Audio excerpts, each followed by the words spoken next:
Hello. Hello. Hi. Good Morning. morning. Morning. Hello, Lisa.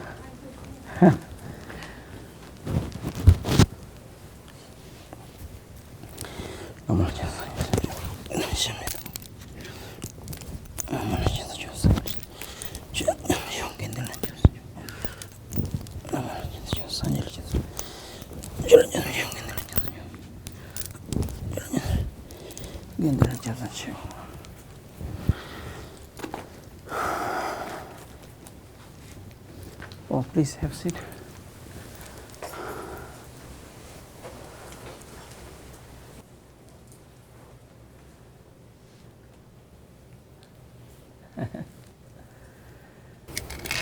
Some of you might have already been in some teachings with the lamas. Yeah? Mm-hmm. Yeah? And where are you from? I'm from San Antonio. Costa Rica. Ah, yeah. And you? You stay here? I actually was born in Italy, Oh! but I Yeah. now live here. Yeah, yeah. Yeah, yeah. Hello. Hello. Hello.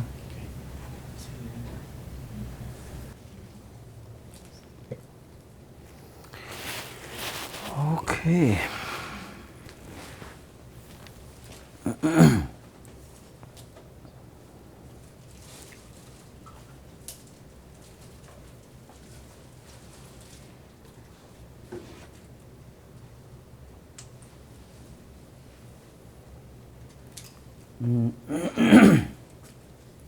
We'll do a little prayer and then we begin talk. Oi la ma lai jab sun ji wo san ji lai jab sun ji wo chue lai jab sun ji wo gen din lai jab sun ji wo la ma lai jab sun ji wo san ji lai jab sun ji wo chue lai jab sun ji wo Gen Dun La Jab Sun Je Wo. I take refuge in the Lama, I take refuge in the Buddha, take refuge in the Dharma, take refuge in the Sangha. Moa Nam Gada Nyam Bisim Jen Tam Je Dewa Dan Devi Judan Dembar Juje Dunga Da Dunga Yi Judan Drawar Juje Dunga Maybe Dewa Tambada Mindrawa Juji Nyirin Chadan Nidan Dravi Tanyin Jimbe Ngandu Semrab Dun Nebar Jure Je. You have a by heart for immeasurable prayer? Yeah? No? You had that booklet of prayers. Ah. I brought mine. Yeah. I can never memorize it. Yes. Can I borrow that? So you all, I will read and then you all pray together. Yeah?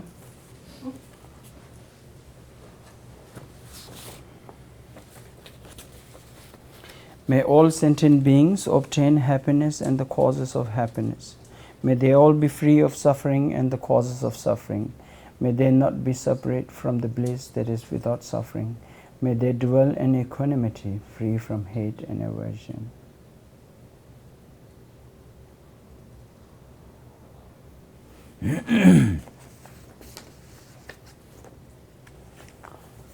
I think we should print this a little bit more so that in future others can read also. Very good. Thank you, you brought this. Yeah. Yeah, this one. This, if anyone wants to take refuge, that's we use that, but it's okay. Palden Tsavi Lama Rinpoche Daki Chiburpendi Denjula Kadin Chimbigone Jezonte Kuzon Tuji Ngudrup Salto Sol Palden Tsavi Lama Rinpoche Daki Chiburpendi Denjula Kadin Chimbigone Jezonte Kuzon Tuji Ngudrup Salto Sol Palden Tsavi Lama Rinpoche Daki Chiburpendi Denjula Kadin chimbi gona jezun de kusung tuk jinga drup tsal tu sol.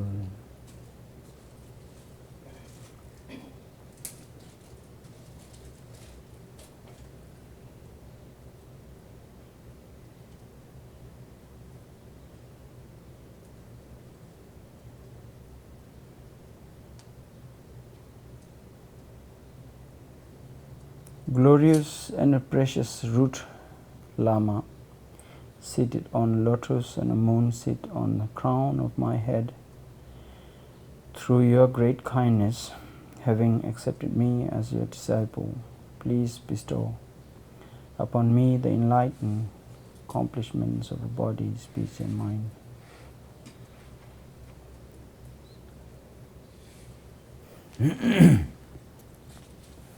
So many of you, some of you may know me, some of you just kind of finding out that who I am through some of the videos of and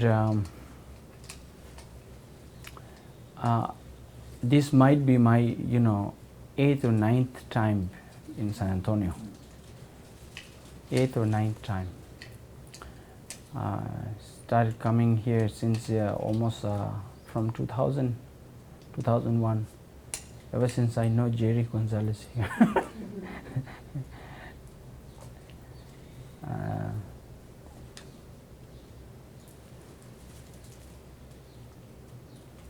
And this is the longest gap. Last time up to this trip, for the last 1.5 years, I just took a break from all the trip. Stayed back in India, because I was not feeling well.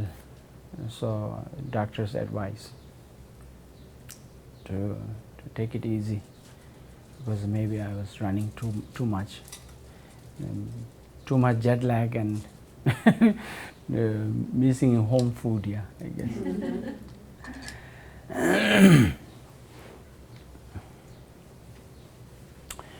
So this is after 1.5 years. I'm touring around just to say hello and how are you?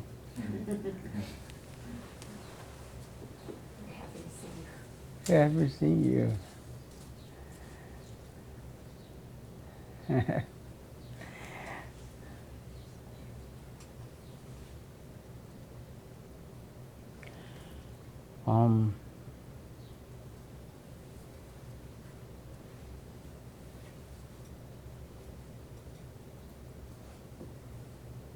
As you have seen, the reason why is that I'm running around for so many years trying to accomplish the monastery, to preserve our culture, our Tibetan culture, the backbone of our culture, the heart of our culture is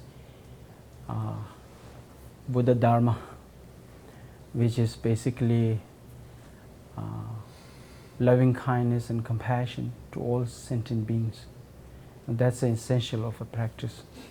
And so we do our best to preserve that culture, traditions.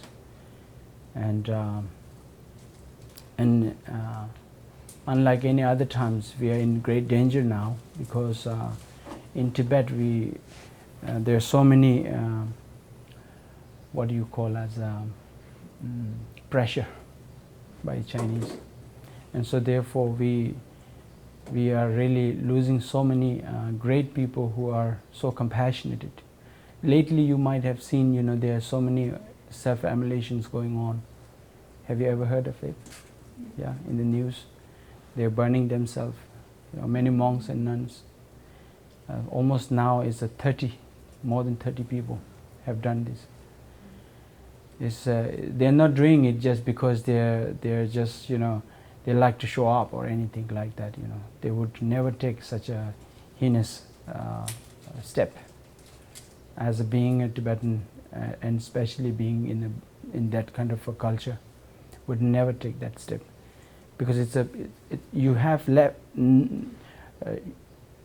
no choice but to take that step, because you live in a regime that is really a torture. And once you are targeted, then you are completely like being executing every day. You know, they torture with the electric shock to, you know, put a needle in between your nails and finger to you know, even the females, they electric shock in their own, you know, private parts. And they're very cruel way of torturing, and those people are dying every day. So there is this commitment comes saying, you know, why would I let you commit that kind of a crime that accumulates so much negative for yourself? Let me take my own life so that you don't have to face that suffering for tomorrow for yourself. So that also based on compassion they do it, because there is nothing left to do, you know. Then let yourself torture every day and die every day. So they are completely eliminating our culture in Tibet. And so therefore, unlike any other time, it's in a great difficult situations for Tibetan people. But of course, the Tibetan who lives in India has not that of a torture at all. They are living in much more kind of freedom, liberated.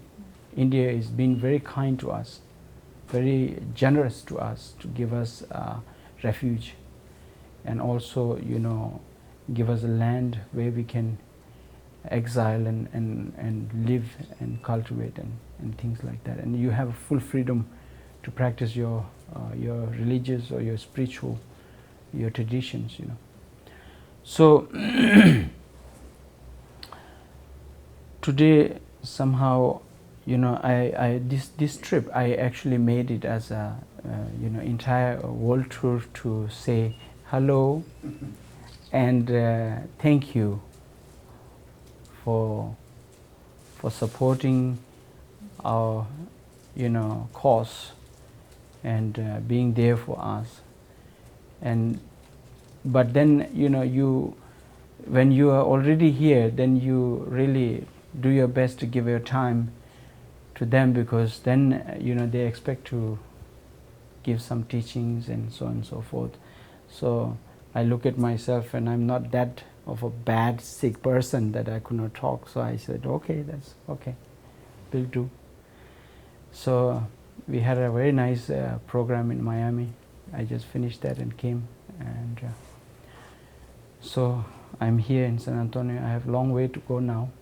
You know, go to Mexico, Sedona, Montana, Los Angeles, back to Miami, Spain, Germany, France, all of those countries. Yes. I thought I would just say hi and then leave, but it's not going to work. Anyway, I'm very happy to be back here in San Antonio and Tashi Delek to you all.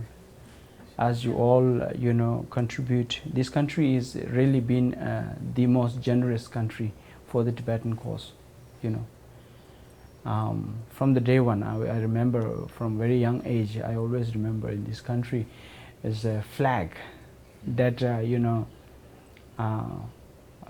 white, blue and red, that has been printed on sack of gunny bag, which contains the corn flour that used to get in our home, and we used to live on that, you see. So from that day to the day that I started my project after the you know, my study in Nepal for the Home for the Aged, it has been great generous to all the cause, and so therefore I really want to thank you all, those who have been contributing to the monastery and to preservation of our culture, and for the school, for the children that we are raising them with the full of compassion, and so that tomorrow we'll have much more greater effective teachers who can come out to, you know, give much more wisdom to all of us. So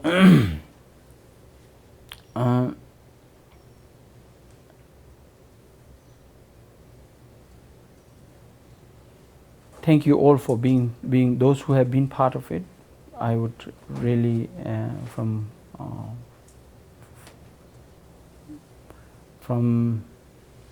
behalf of all the monastery monks and the refugee camps. And back you have seen the monastery where it is located. It is one of the most rural area, which is, people have to see doctors like hours and hours, have to, bumpy roads. There is no such roads, and so places like that, and those who have been contributing towards that projects, I thank you from behalf of all the entire Tibetan refugee camps, and from the monks, and from myself, and those who's going to be supportive to this cause.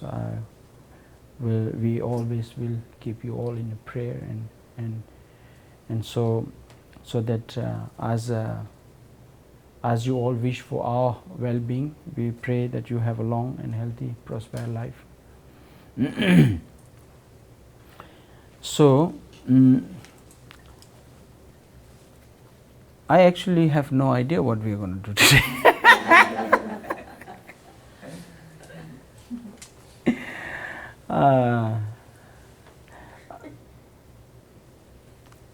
Definitely, I will do some little ceremony for you all to have blessings to you all, and beside that, you live in a very abundance of everything. You live in such a precious country. I wrote something a few days ago. Mothers from the miracle land of Miami, and living in a southern beach where the blinking lights on, or something like that, And then I said, pure land of Amitabha Buddha, and then it was posted in Facebook somehow, and somebody said, "Oh, Miami is Amitabha Buddha's land? Is that Devachan? Maybe not for you, maybe yes for me." Who knows? It's up to how you look at it.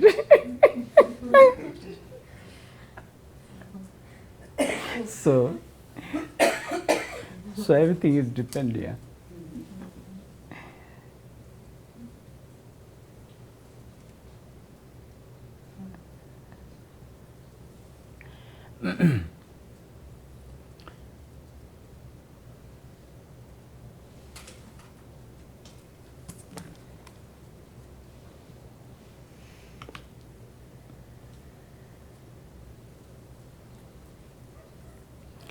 Living in such a abundance of prosper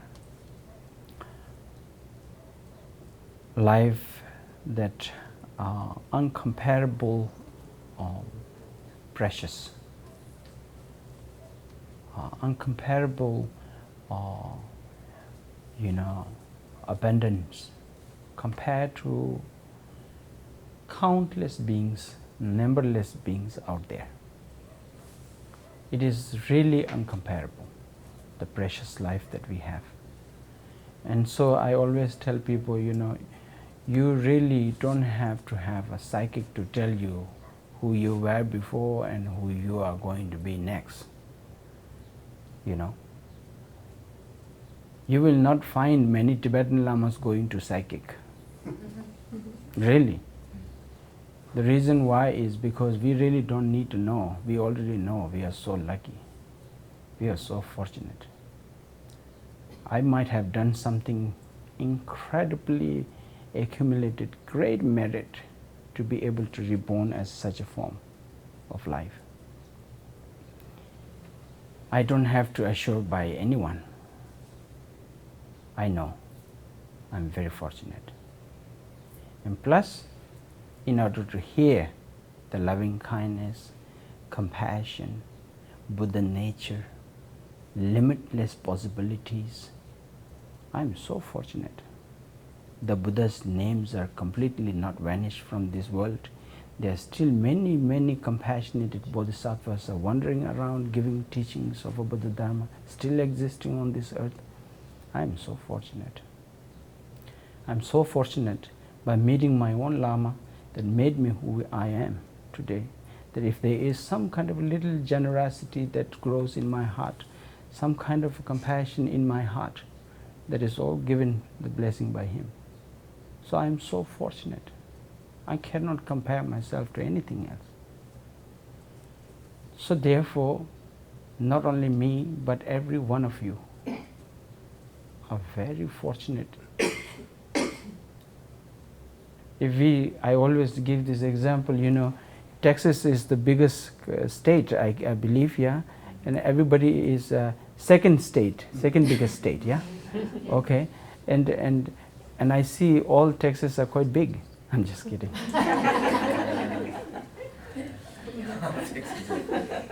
Quite big, and they have quite big plates too.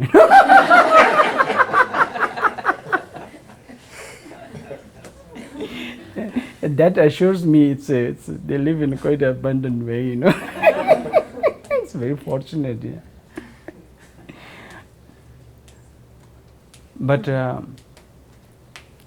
you have a big yard, yeah, big yard, big land, and then if you lift a small stone underneath, it almost looks like entire human populations are underneath of that small stone. The little creatures, the bugs, virus, bacteria.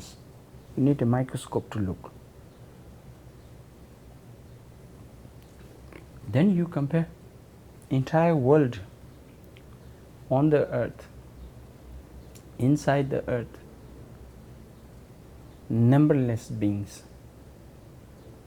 Those who are in ocean, uncomparable beings. Small tiny size of a needles to the big whale. Cannot even count how many difference and numbers are there. And so it is almost impossible, yeah, just to say, to be born as a human form. We could have been born into so many different varieties of form are there. We could have born in such form, unfortunately. But somehow we have born as a human being. So I say this because you might have done something incredibly wonderful in last life. You might have earned so much of great merit, the uncomparable merit that you've accumulated to be reborn as a form of human being, where you have a perfect form of human being. You can listen, you can see, you can experience, you can explore limitless possibilities, get enlightenment. Such a precious life. And so we don't need to have anyone assure us that you have that. And what you are going to be in next, in Tibetan we say,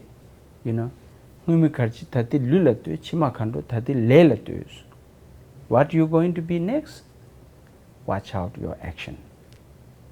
As simple as it is. You watch out your action. You keep killing, there is a consequences. You may reborn. You keep cockroach, chances are to be born as a cockroach. And the cockroach born you and then spray again to you. Goes on, cycle. So it is very important. It's very simple. Yeah, I heard it's from what you call as from Australia, that they have this hook. They throw and then it comes back. Yeah, what goes around, what comes around, they say. Yeah, but it very suits for the karma, the consequence, the cause and effect. What goes around comes around. Very true. So when we have such a form of life, then every moment becomes very, very precious. Yeah, every breath becomes very precious. Every single moment, second becomes very precious. In a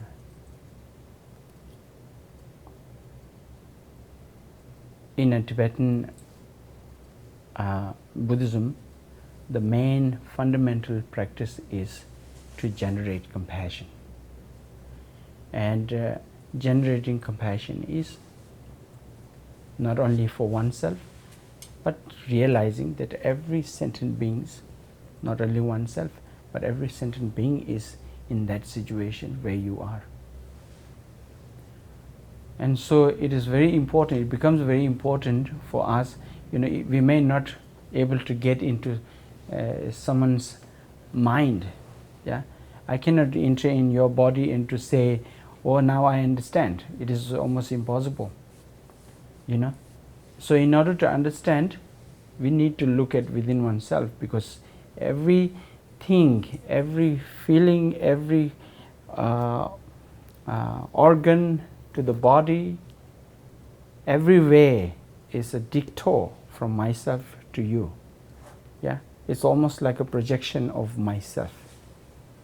So if I cannot understand, or I really understand you, then it is very important to be able to, you are already within yourself. Yeah, so you can, when we cannot really bring the change out there, it needs to change within oneself. So therefore it is easiest way you can do is really look one's own mind. Yeah, because we cannot get into someone else's life and their body and to see what the feelings are, but we can check oneself. Yeah, which is the exact projection of oneself. So however, everything that you really cure from oneself, you're curing the sickness or suffering from the out there. So I always say this, because there's so many out there, numberless beings out there, then we will say like, oh, just thinking about it is exhausting. How can I do this? It is true, we will get exhausted if we don't really practice oneself. It is exhausting, because we just cannot go on saying, I'm here to save the world. It is almost impossible. It will look funny. When I already have my own problem in the home, if I don't know how to take care of that, it is almost looks like what do you call that? Chicken with no head, running around. Have no idea what you're going to do. So it is very important to understand oneself, one's own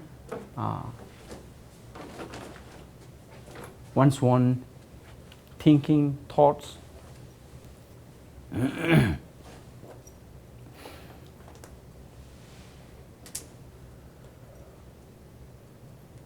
Diane, how are you doing?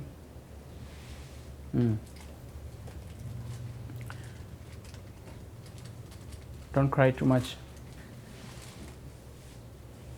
Okay? I understand what you're going through.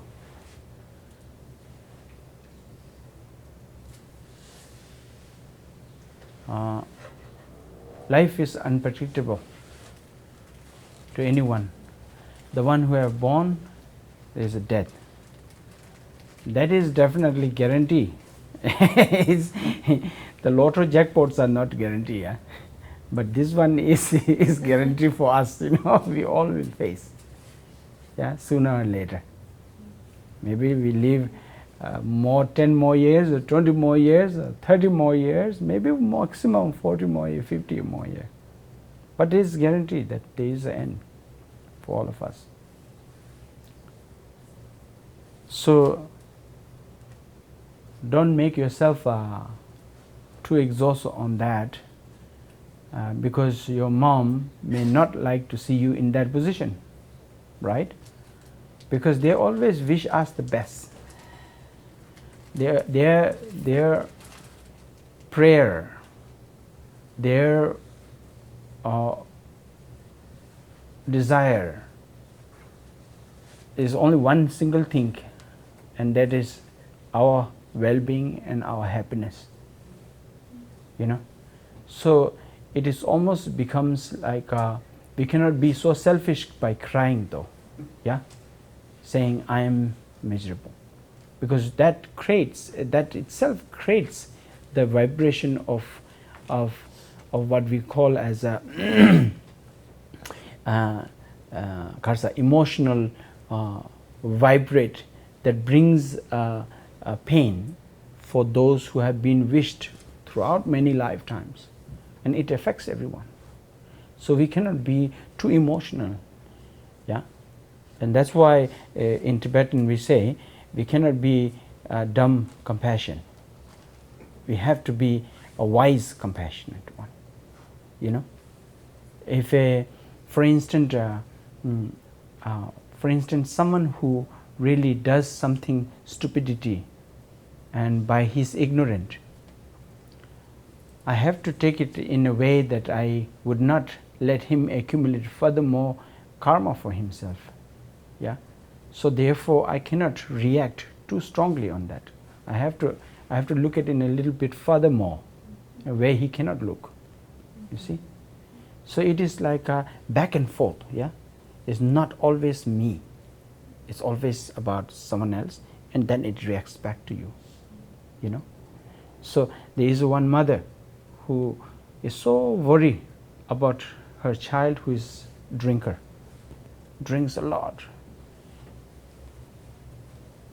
and he got disease, sickness, cancer, but yet he still drinks. So the mother is so sad because he never listens to her, and she bows to me and she cries and says, Rinpoche, what do I do? You know, I'm in great pain to see him go through this. And I said, you know, I think one thing you can do is don't cry. One thing you can do is sometime do your best to ignore, even though it is very hard for the mother to do such things. But yet, in order to have a greater compassion, you just do your best to ignore it, in order for him to not to accumulate that karma by creating that suffering for you. So you don't create that karma, let him accumulate that karma, you see, so that he don't fall down and down, you know. So compassion is not always like you see, compassion should be sometime, you need to do this, you have to do this, you see, with a stronger. But intention, motivation is something greater, yeah. So depend on that. So,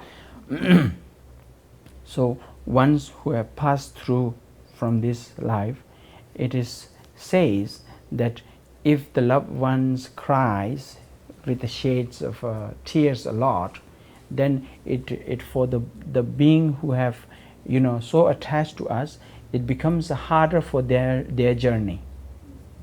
It's like a thunder, and it's almost like a rains of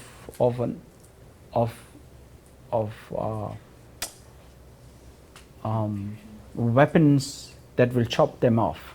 It's like such a painful. I mean, to say it's such painful to take that journey. It just always drags them back. So you have to let them go. Yeah, let them go to where it needs to be. So we cannot just hold on to that. Okay. That's good for you and good for her. Okay. I felt that when I was 10, 11 years old, when I heard first time my mother died. And that news was like a unbelievable one. Yeah. I dreamed the first night. I dreamed her in the monastery. She's coming from the window side, and I see, wow, my mom is here, and everybody's saying she died. And she comes from the door and hugs me and saying, you need to study. You have a great work to do. You need to study hard. Okay? I'm not dead. I will never die for you. And I was like, okay, okay. That morning when I woke up, I felt like, wow, my mom will never die. She would never die. And so you saw the story, yeah? I went on thinking I would meet her, but I never met. But so therefore, anyway, today I call every mother is my mother. Every mother is a mother for me. They all have the same kind, gentle, compassion, caring, always giving up their desire, their well-being, and for this only one single thing is for the sake of our well-being. And the era that we live in is such an unfortunate today. Life is like we kind of not only doubt on everybody, but we even doubt on our own parents here sometimes. Feel like, why is that she's doing this much of, so much of favor to me? What does she need? What do they need? It's like, feel that, yeah. We live in such a difficult era. We doubt everyone. We have no one left now, and we don't doubt. No. And so we become lonely. Yeah? We're so alone. And in reality, we see it, their desire, only one, their wish is our happiness, our well-being. And so if we put in that position, if ourselves, really in Tibetan we say, you never can pay back, repay them what they have given us. It's impossible. We say in Tibetan, yeah, you carry them, your father, mother. If you can, like one of those, what do you call that, Superman, circumambulate whole universe 3 times, carry them like Superman. If you can, still cannot pay back what they have given us. If you can even buy entire Texas, give them, repay, that will not fulfill what they have given us. And so therefore, what will make them really fulfill what they have given us is when you put yourself in a position where it brings the great happiness. Yeah? Because that is the only wish that they had. Yeah? Ultimate happiness. How a different culture it might be, how a different tradition that might be, how a difference of a lifestyle you might live, but the mother always wish one same thing is your well-being, your happiness. If you look at even the tiger, yeah, looks like a wrathful canines. One grab will kill them. But when it comes on their cubs, that canine become like a sponge, yeah? And then they protect them, they fight for them, they defend them until they die. So their wish is only one single thing, is so that we don't fall in more miserable. Even we have a mother today, 40, 50 years old, have you eaten? Same question. Any culture will do that. You know, have you taken shower? I'm just kidding. Just kidding. They may say, yeah, they may say, wow. And then if you cry in the phone, they just hear the voice of crying, they will cry. They'll be miserable. You know, it will be like a mess for them, It will be like the entire suffering. Oh, you smile, laugh, they will smile, laugh, and what happened? So it's not just only in one culture or one tradition, it is in every single being's nature.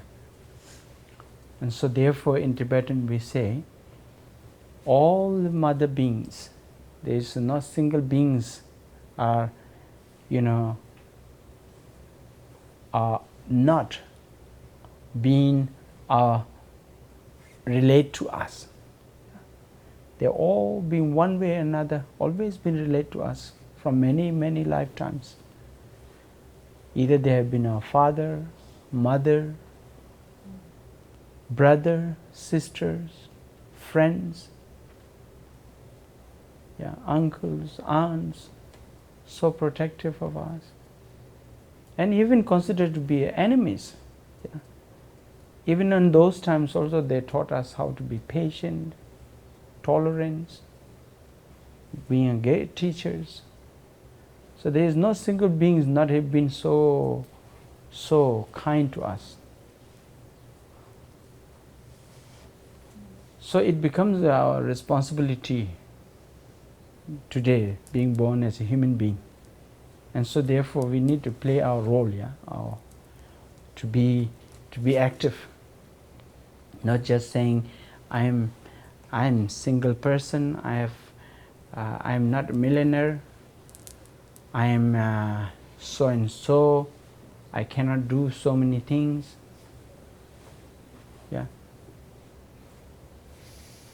Generating great kind and compassion and walking around with this smile and such a kind attitude will cost nothing. You don't have to be a millionaire for that. So you generate, your kind thoughts, your compassionate attitude brings the great happiness, and it reacts to all sentient beings. So otherwise, if we, as I say, don't cry. It looks a little funny for other culture. Maybe it looks funny, like she have lost the mother. Now this Lama is saying you don't cry. But as I said, if you poke yourself, it is not just poking yourself, but it's almost like a poking everyone, every living beings who have wished you the best. So therefore it is very important to understand that you are not alone. Everyone is related to us. So whatever single thing you do, either good or bad, it reflects to everyone. And so you sit down for 5 minutes to think about great generating compassion and kindness. That itself is really such an uncomparable merit that you accumulate, compared to even just chanting. But sitting oneself, looking at one's own mind with a full of compassion, that is accumulates great generous merit than any other practice that you would ever practice. That is the giving back, payback to all mother beings. That's a perfect way, because that will fulfill their wish and desire that they have ever wished. For instance, as I know that George Bush is from Texas, but somehow the entire country vote for him to be president. And somehow those who have voted for him, they wished the country will go into great economic development, brings a lot of prosperity and happiness in the country. But I remember when the Clinton was in position and I reached in New York, people were singing and eating, and there was no military at all in the airport. As soon as George Bush came, military was everywhere in the airport. Everybody was like miserable. I can feel that. Even when 9/11 happened, I was in San Antonio in Jerry's home. We watched that live. And next day I had a talk. That very day I had a talk. in Unlimited Third bookstore. And there was an interview going on from the televisions. Few of them, remember? Channel 13 or 12 or 7 or whatever. They came and asked like 45 minutes of interview from me, saying, what do you think? George Bush is going to war. What do you think? I said, war is never an answer. We had it. We feel the pain. We already know. We don't go back to China and bomb them because we don't want any other people to face that. I think that is the way to eliminate the suffering. So we just don't go decide like that. It will create more problems for us. Next afternoon, remember, I was watching TV and I say, okay, let's see what I have given the interviews, what they have added. And they says, you know what he says? I love San Antonio. Thank you. It was very nice. That's it. That was my interview. I remember that. Just a few second sentence, I'm saying I'm very happy here. I love Texas. That's all. So everybody was angry, upset. I know, I understand. And so someone like George Bush that has been voted by the people, expecting something really greater, prosper that he will bring, and then he brought this war. Put everybody in debt, put in miserable life now, cannot fix this for decades now. It feels like betrayed, yeah?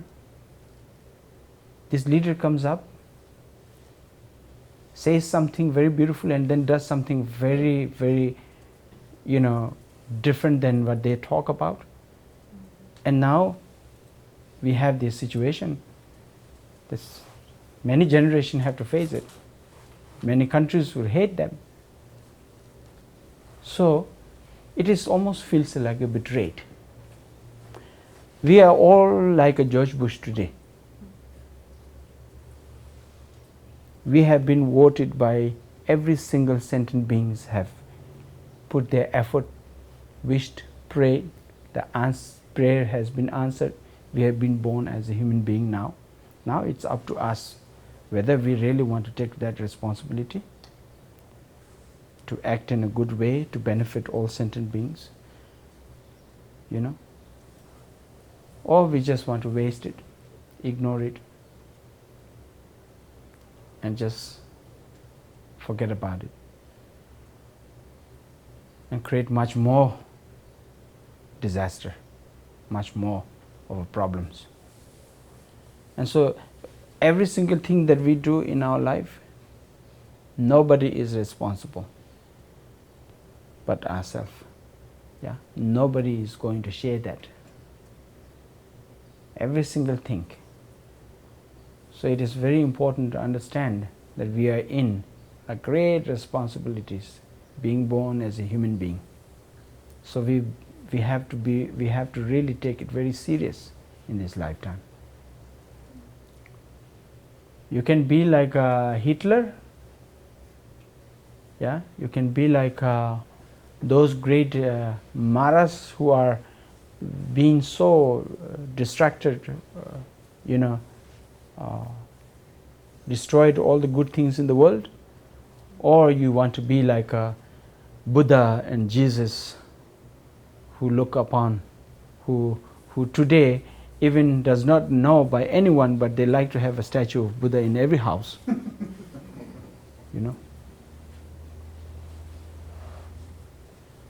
So it is up to us, yeah. It is in our hand. You want to grab, you want to lose it, life goes by. 1.5 years, it's gone just like that. It feels like I see Jerry yesterday, yeah.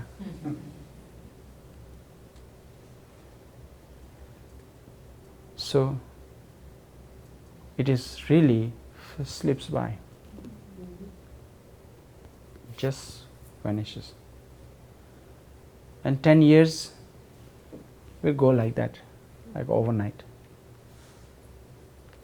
So it is very important for us to take so today nothing, at least we do the Tongling meditation together. Yeah? we generate the compassion and eliminate their sufferings, and so that every breath that we take, we generate that kind of compassion and be mindful of every single thing that we do in our life. So we do that, yeah?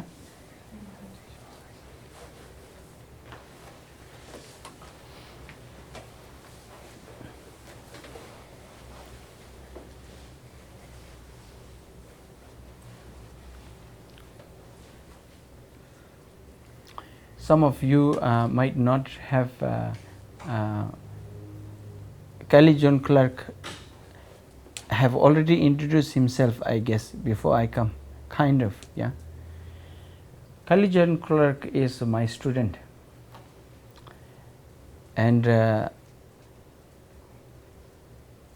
very bad student. Just kidding.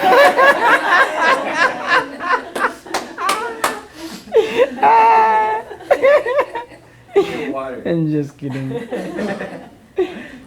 He's one of my best students, who is being very kind, compassionate human being, and one of a kind human being. And I adore him in many ways, what he does, more than my own blood brothers and sisters.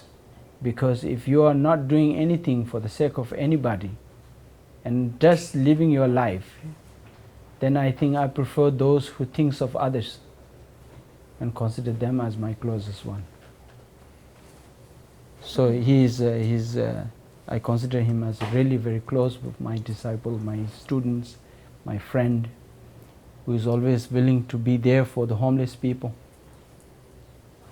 And we do homeless feeding in Miami, but homeless meditations is very rare.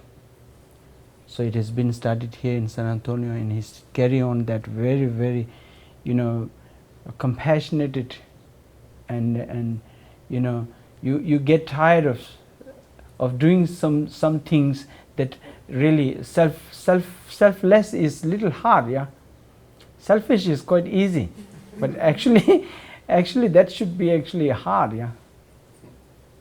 Because you selfless is supposed to be actually very easy going, because there is no, when you do that, it becomes like a free yourself, then you are fearless, with brave, and that feeling is kind of a undescribable feeling.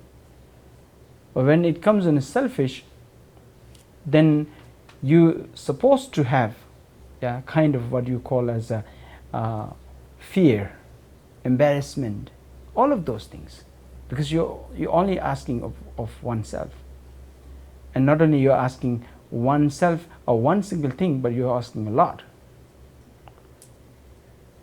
So to be a selfless in that way, in Tibetan version we say is Chanchu Sempa, the one who has accomplished realizations. I mean, to understand the compassion, but to be Pao, the bravest one, who really willing, consistency of willingness to give up their well-being for the sake of others, to be such a brave, and to taking that commitment to reborn again and again for the sake of others, So many years he's been doing that every day in their life, his life, and to those who are destitute, who are helpless, And my prayer and my blessings as my heart son, I love you as that way, and so you carry on your effort, never give up, okay? Never give up. When you never give up, you will be there, It's sometimes up and down. People will say things, this and that, but your motivation, intention is pure. You're working hard. You're there. You know, and as I said, you track down the numbers of the people who have benefited. It is very important. It is very unfortunate. Sometimes it's just like, oh, now I have to think of as a business, like a numbers. I have to show people that. No, it is not. Unfortunately, people have no sixth sense. Unfortunately, people have not. They are very limited. So therefore, I have to. You know, if I come inside with a suit and tie and funny looking, then they will feel like, oh, who is that? This one. And then they go like, wow. You see? Because we are limited. You know, we cannot see beyond that colors and image. So that's why even in Tibetan we say, yeah, we cannot judge anyone. Tiger's qualities, to recognize the tiger is out there, on his skin, the lines, the art of the tiger, that be able to recognize that that's a tiger. Ooh. But in order to recognize the human being, their qualities, we cannot judge anyone. Their quality is within themselves. We cannot see inside. So that's why we have to respect every single being. So as for so many years you've been trying to work on this, you've been doing this, and all my blessings and love for you. And you carry on this with, continuations. And as I always say, khale khale, you'll be there. Yeah? Wonderful. Now you're going to sing it?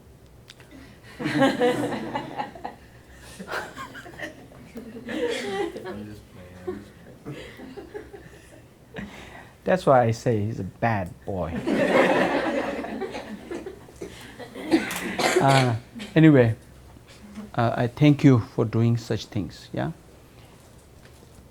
I'm proud of you, and carry on doing those, and reach out countless beings that are, unfortunate in many ways, destitute, those who are in a position with a fear.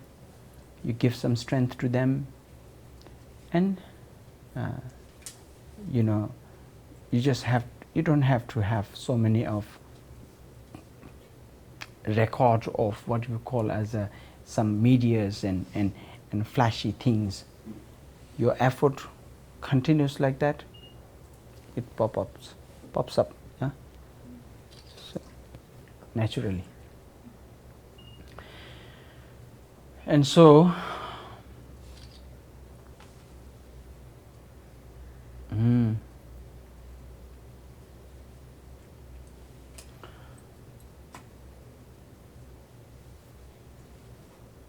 today is the only day in San Antonio? Mm-hmm. Kind of. Okay.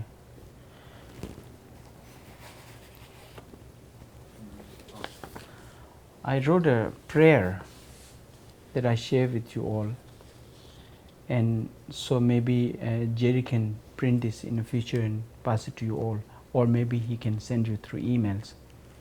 And again, one more person who needs to introduce is Jerry Gonzalez. The only reason I'm here in San Antonio for so many years is because of him. So anyway, been devoted to me, always been devoted to me. And thank you once again, Jerry. Your contribution, your being there in my life is what my projects is possible. Yeah, people like you makes me, my project and my children's back home, they are growing beautifully. So your dedication, your sacrifice, your hard-earned, sweated money that feeds our children and brought up those children beautiful. And you will see, after 2 years we are starting the university, which is the Shedra. And once they finish that, Manpad is producing great teachers of great masters that will come tomorrow to teach you all. So then I will have a less of a responsibility. Otherwise, right now I'm in between. Yeah, all my past life students are all died.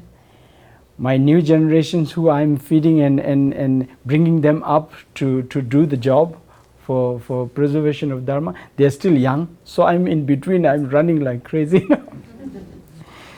So I wrote these prayers, which we call seven limb prayer or 7 branch prayer, which is very important actually in the Buddhism,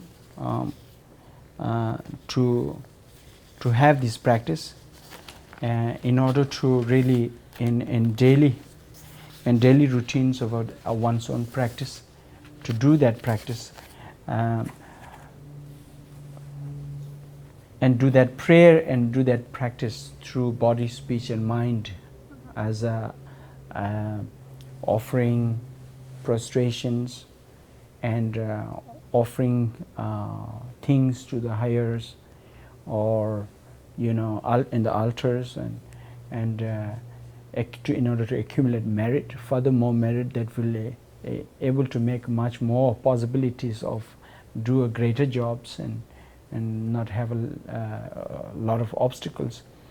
And then to confess oneself, yeah, and then to do the prayer to those who have shown us the abilities and possibilities that Buddha nature within all sentient beings, and to pray to those Buddhas, and then requesting the Buddhas and Bodhisattvas to remain until the end of all the sentient beings is eliminated from the cycle of suffering. And so these 7 branches, 7 limb prayer that I wrote, there are many different versions of 7 line, 7 limb or branch of prayers, but this is written especially by myself. Yeah, wherever I go, I hope and pray that they all can carry on with these prayers. And then the next one is a prayer for Tsori Dechen, yogi, that is the reincarnated, the one who is consider me as reincarnated from that. But when I see his life story in the past from the Tibetan people, when I hear them say things about my previous life, what he have accomplished and what he have done in entire his life, I was quite amazed and very devoted, furthermore to be able to do so in such a way, what he have done and accomplished in his lifetime. And this is my prayer to him, because wherever I go and whomever I touched, they all have somehow connected to me. So somehow, since I am considered to be that reincarnated, so I pray, I made this prayer so that you all can have a kind of a true direct connections with that activities. So I wrote that prayers. And then the last one prayer is to my Lama. My Lama is Tuampe Manobu, who is His Holiness Pena Rinpoche. Ever heard of His Holiness Pena Rinpoche? No? Yeah, okay, 1 and 2. So His Holiness Pena Rinpoche is my teacher, who is also a reincarnated Lama, considered to be the greatest one, manifestations of Bimala Mitra, who is the great scholar from the great Arhats. So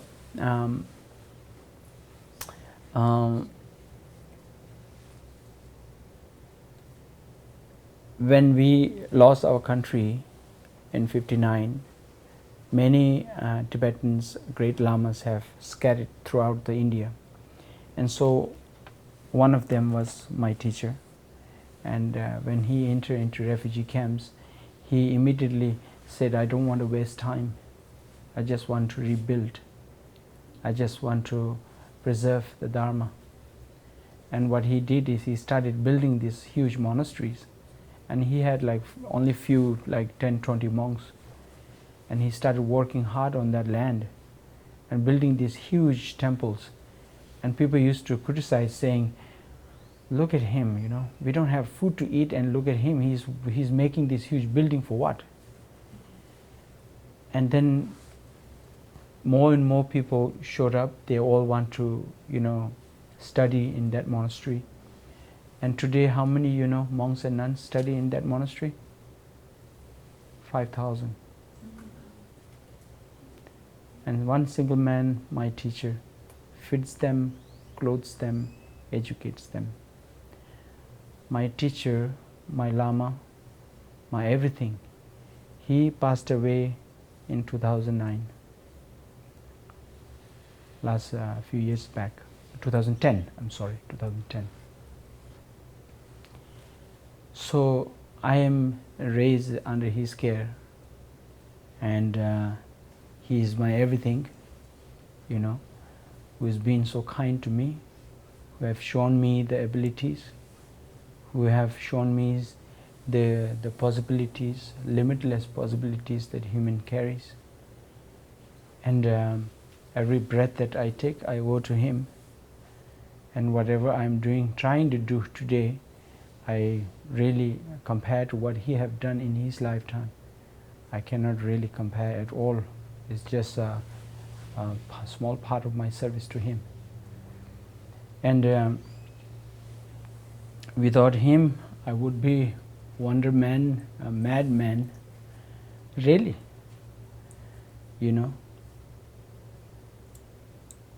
I could be in great danger in many lifetimes, because the action that we accumulate in this lifetime, it is worse than nuclear bomb.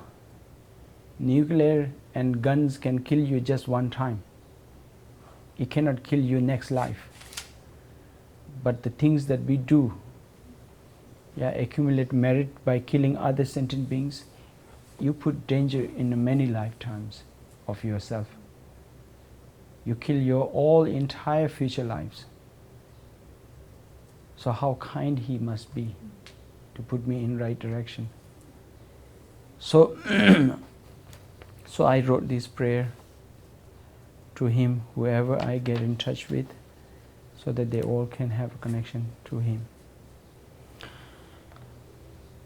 So I will read this so that you have a transmissions, because I have written this, so I give you the transmission, and then you can do the prayer in the future whenever you have little free times, you know. Chamdro yunla dumba jukso tangbo chansa wani chembi panga chukun nelu zik nupin rokam tamchu duji jin tsevi ranzu malun rowa ten lume kunsho sumla techa tse kamsum jorwi lekso pame tang tizan ro cho lugar yanyin so dewar shekwa sedan lomi so thakpa chenpu choji chobarji jewan didan serap chengwa yi nyamo wangki mege jiba kun shakbi jalpo himbo topji yi thamba namji yungshin shabarji tesum deshi jawa cho nam thang rowi khamder decho geso chichi kun tayi tepa nitar yirang ngo Java zikpa chanchup drobi lam tamchu duji rimpa chinye nam kachab shingin drowa dida la sadan jachi chokor kordu sol nundu Java tangbu tukje tar drogun yawar midur tamcha vi donga kovi janso matong war tapke tukjin drogun yuksu sol Chinye sakbi getso chi chiba tusum dewar shekta jase chi namda drowe tuntu menpa shin lame chanchu topar chi ngowar sho ngowar chi. Pray to the Surdechin chilab nawa bumchi chibine ngonsar nenchu tsori taupi shin jume kunye tupi nanjurupa dechini yijin nurbu sovande chewande dan tsero tingwa kun.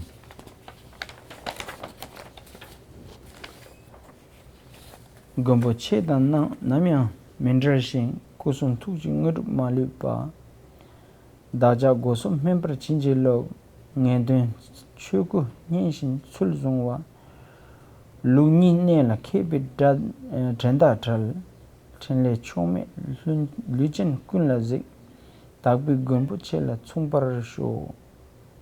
Pray to his own Rinpoche. Nyingme dundre tembe drame chere lujen tagbi guntu savunze pa ngedun shinin chenpo yongdra pi jingme tuden shirup sowande jingme popa taye kayin na shin tupden dudu zimbe lalo tso shedu ninda zunki nangwa je chuji drayang shabla sowande trubi wangchu nini nyingmi sempa cho pema tardu chaso trimame narbu shindu sowa yaya de gonde kunjung chela sowande. By to common Jimesunam, incarnation of the Tsori Deshin and the accomplished yoga of the degenerate time, the mind treasury will of written by Tsori Rinpoche.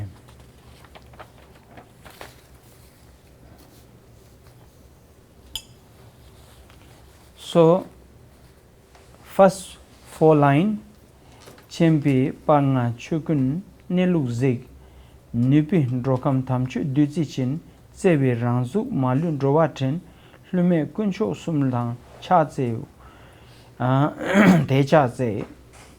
Firstly, prostrating through the 33 jewels. Buddha, Dharma, the Sangha. Might be most of you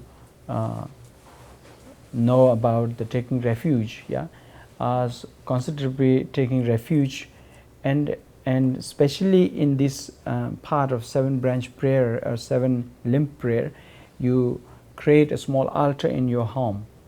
When you create a small altar, have a Buddha's image in topest, the highest one. Then, if you can, Avalokiteshvara, the Konging, or the Guru Rinpoche's image, these 3 is more than enough. Or if you don't have anything, Buddha image, single Buddha image is more than enough. Even you don't have that, you Google, you find everything there. Yeah, you find everything there. Oh, I find everything there. Anyway, if you don't find anything, then you find a Lama, my picture, or some his own Rinpoche picture. You consider this as my Buddha, my Dharma, my Sangha, all in this, past, future, present, all included in this. This is my everything, more than enough. And so you offer some offerings, and then you do prostrations, take refuge and then prostrate. Having obtained it, wisdom, knowledge, you view all the existence, your power given the nectar of a Dharma to all beings, and guide it, all the beings, with compassion. Thus I genuine triple gems and prostrate. Yeah? You understand that, yeah? Bowing down with such a gratitude, and to really eliminate all the, one's own ego, and then do the prostration 3 times, 4 times, however you want. Prostration is not like something like, the master and the Buddha is so hunger of, or it will make them so happy by you doing prostrations. No. It is all about oneself. We have to understand. Yeah, every single thing that you do is all about yourself. It is all about oneself, you know. So it depends on one's own time. If you have more longer time, you can do the full length of prostrations by Lama la Jabsun Chiwo, Sanje la Jabsun Chiwo, Chö la Jabsun Chiwo, Gendun la Jabsun Chiwo. Lama who is right now guiding me in the right directions, who is being like the driver for the boat to cross these oceans of suffering, who is being there giving me the example and strength and guiding me, yeah, driving me through, or being like a shepherd to me. Oh, unfortunately, somehow we cannot go back in time where Buddha was, and unfortunately we cannot forward to the future Buddhas that will exist in this planet. But somehow right now at this very moment, this man is right in front of me who is telling me the truth. So he is essential from blessing from all the Buddhas in the past and the futures, and this very present moment flowing through him to me and giving me the example. So he becomes a very essential of our practice. So Lama, my Lama, I prostrate with Lama, and the Buddha on the forehead, who has shown me the abilities, who have been the great, great, I think, revolution to the mankind, the greatest news for all of us, who have shown us the ability to the possessive of all the Buddha nature within every sentient beings. What a great news it is, you know. Other who would know, you know. He found himself. So now we are trying to do that. See, what a great news it is. Who have shown us the abilities, that who have been there. Or such a devotion to that. And all his speech, all his words are all the antidote of every disease that we accumulate. Yeah, it's almost like a perfect medicine for every the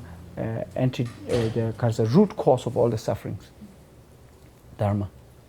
And the Sangha, the one who is like a perfect friends community who are in that path, trying to overcome all the obstacles, all the sufferings, and to be there for others, always willing to really take and be compassionate, kindness. It's like a perfect physician of a Buddha, perfect antidote that he have given, and a perfect nurse, the community who is following that path as a friends and gathering, all of you. So I bow down to them with the great devotions, and put down your knee and your palm, and then touch your forehead down, and then once you touch down, you visualize as all the 5 root poisons, yeah, attachment, anger, ignorant, and then jealousy, and all of those completely touch down. And as if you are standing up, visualize you have completely completely eliminated. Yeah, left it down there. You didn't took back. Okay? You left it there. And so therefore it is very important to once you bow down, and then you immediately get up. You don't do like this. And then it's like it will look like a hard time you are getting rid of those, so attached to it. So it is very important to stand up immediately. Immediately. And so therefore it's a kind of like a auspicious thought, yeah, to have that. So as you are eliminating those, completely purifying those anger, hatred, jealousy, whatever the root cause of all the obstacles, and then you stand up, and then you do that 3 times. And when you do that 3 times, you don't only visualize you make it much more effective and powerful. So when you make it effective and powerful, you visualize your father, very this lifetime, who is so kind to me, protective of me. Very this lifetime, my mother standing with me, doing the same thing. And then, so you do prostration, eliminating, completely left behind, you will stand up. And so, then your father, visualize furthermore effective, your father standing next to you, doing the same thing. Your very lifetime of this mother, who is so kind, compassionate, standing next to you.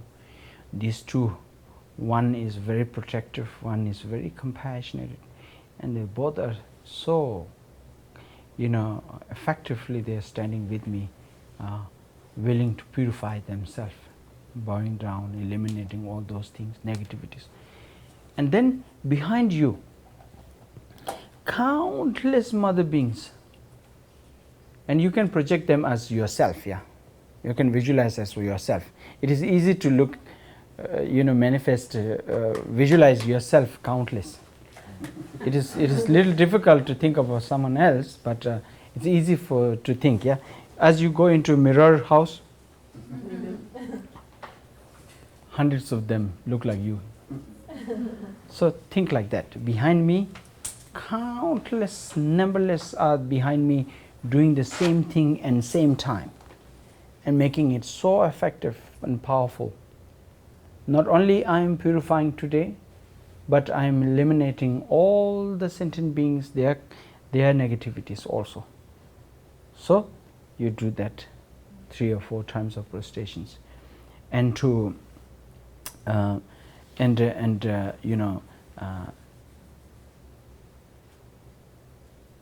and so and then your busy schedule, if you have busy schedule, you cannot do a long length prostrations.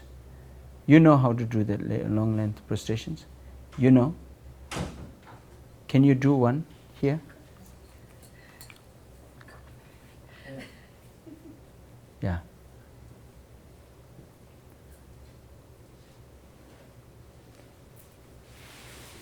Oh, this is long one. Oh. Be careful. That's enough. That's enough. Oh yeah. So the first thing is, when you do these, see how hard it is to do. Like, you have to think all positive, very hard. And then you have to work. The beneficial is, how much benefit it gets. Is the first thing is you save money from gym. Yeah. You go there every month, pay something, and then lift this heavy weight, You lift yourself and purify. Save money from that, save money from gas. Yeah. And save the time. You do your exercise in home, purifying. Body, not only just physical, but from the mentally purifying.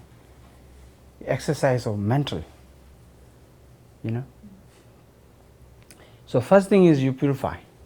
You get the full good health, structure. And then mentally you become much more peaceful and compassionate. So there's a lot of beneficial. Far more greater beneficial than going to a gym and just a yoga. It's a benefit, of course, yoga has its own benefit, but this one is far more greater. And not only that, you purify completely, not only these lifetimes, but you are thinking about many lifetimes, countless lifetimes we might have taken, all their negativities all are purified same time. So great beneficial. You accumulate a great merit. That is the prostrations to do when you are next to the altar. And depending on time of when you have time or not, do the long one if you have time. If not, the short one.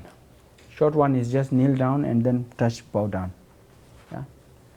Then if you don't have time, that much of a time, then you just, front of the altar, you just bow down 3 times.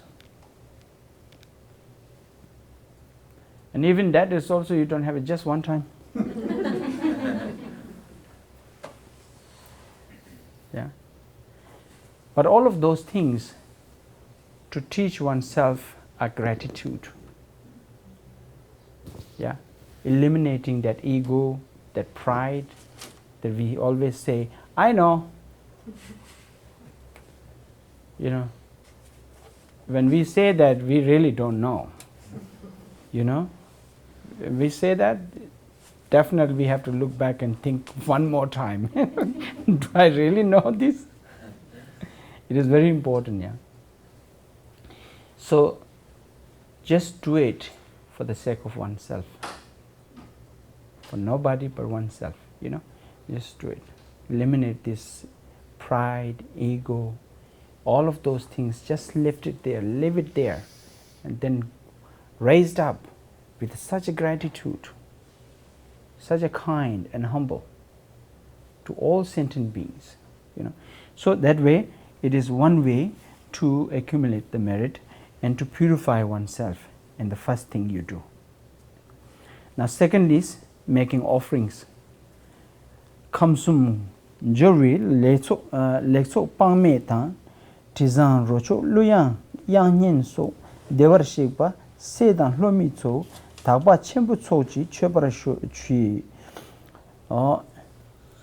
immeasurable treasure, immeasurable treasures and prosperities of three worlds, fragrance, great flowers, songs and dance and melodies and tons of etc.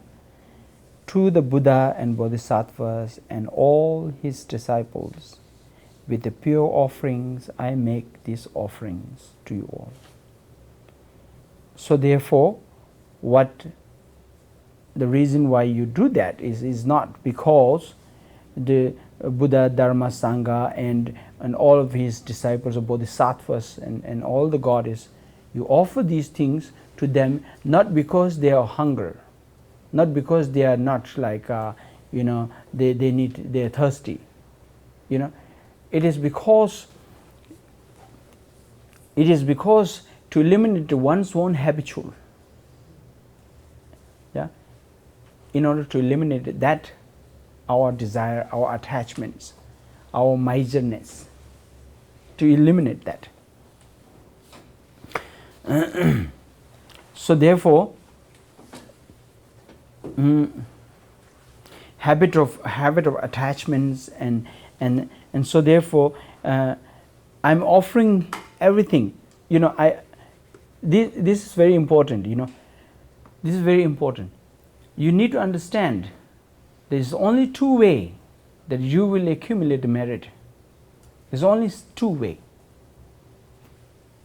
And one is by doing offering to the highest, Buddhas and Bodhisattvas and the higher God and Goddess, the one who guide us in the right way.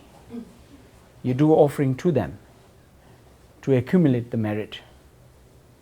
And there is another way, is being generous to those who are in need. You share what you own and you share what you have with a great generosity. So you accumulate one's merit. There's only two ways. There is no other way at all. So we have to see where we are going to start this now, to have furthermore greater accumulation of merit for oneself, to be much more further fortunate, because we are very limited right now. Yeah, we are very limited. Our thoughts are very limited. We cannot think beyond certain things, and then it becomes limited because we just kind of like, no, I don't think I can do that because I don't have money. I don't think I can afford it. You know, there are some people who would think, oh, I will have a lunch in Paris and I will have a dinner in India. And they can do it. And that's his karma, that's his fortunate. Somehow he earned it from one way or another, from different lifetimes. So he have it. So in order to accumulate such a merit, we already have a certain limitations of certain merit of already fortunate, but furthermore to be able to have that kind of possibilities, How many of you all think like, oh, we wish we will have like a stupa here, a big temple here, Buddha's image here, but then we cannot do it because it becomes very limited. Our fortune is very limited. So we struggle to make this happen. Even we all get together, still it is hard. Why? Because it's a limitation of one's own karma. Yeah? So in order to have that kind of a limitless of fortune or merit, we had to work. We had to earn it. We have had the karma to be born as such a precious human form. Now it is up to us, really, further in the future, what you want to be. So the same thing, in order to have that, we have to eliminate all those negative thoughts, the miserliness. In order to give someone, the second part I said, to giving, to accumulate the merit is one way only, is to really give. Yeah? Whether it is you earn money or you're destitute of the clothes or homeless or whatever you do, being generous to those who are in need, what you can share. But sometimes it is very hard. Sometimes it is very hard for us to give up things that are so attached to it. So it becomes a little difficult. And we cannot give things when you are so attached to it, because it does not, accumulates the merit, because you have a regression comes, after that. There is a hook behind it. So it becomes does not becomes a pure intention of really giving. You see? If you are giving somebody something in a birthday party, yeah, something like, here we go, nice present, inside him, next year you're going to give me better than this one. And next year comes your birthday, and then very next month you're waiting for that gift back, and if it does not works, then you go like miserable. Yeah, you're thinking, what happened? I gave her that watch, now she didn't show up. Why? What did I do? I've been so kind to her. So this suffering is not from now, is you have created there back then, yeah? You hooked up. The minute you expect something, you're hooked up with the suffering, and so you have these expectations. So we not only really being giving with a really unconditionally, but you're giving with expectations, yeah. So it's a suffering. So we have to practice that, right? We have to practice that. The best practice that you could ever do is within oneself, home, in your home. And that would be the best way, is to create a small altar and few balls of offering bowls, and you offer water every morning. Wake up and you just pour those water. Before sunrise, offer to the Buddhas and Bodhisattvas and all of those.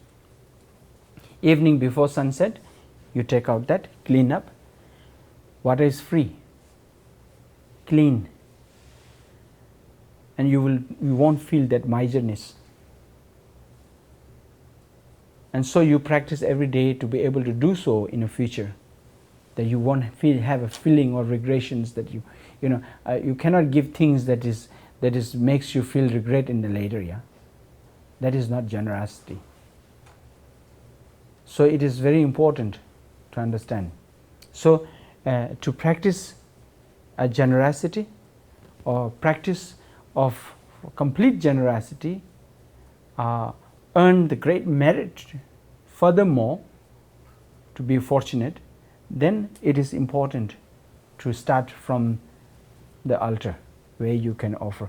If you can, future, every cup can hold incense, food, flowers, perfumed waters, great lamps, all of those wonderful things that we have in this world, we should offer, but it up to our capacity. We have to look. Yeah. So the easiest and not feeling any regret is the best thing is water. So you, through your pure heart, you pour that water every morning, offering those. And you know,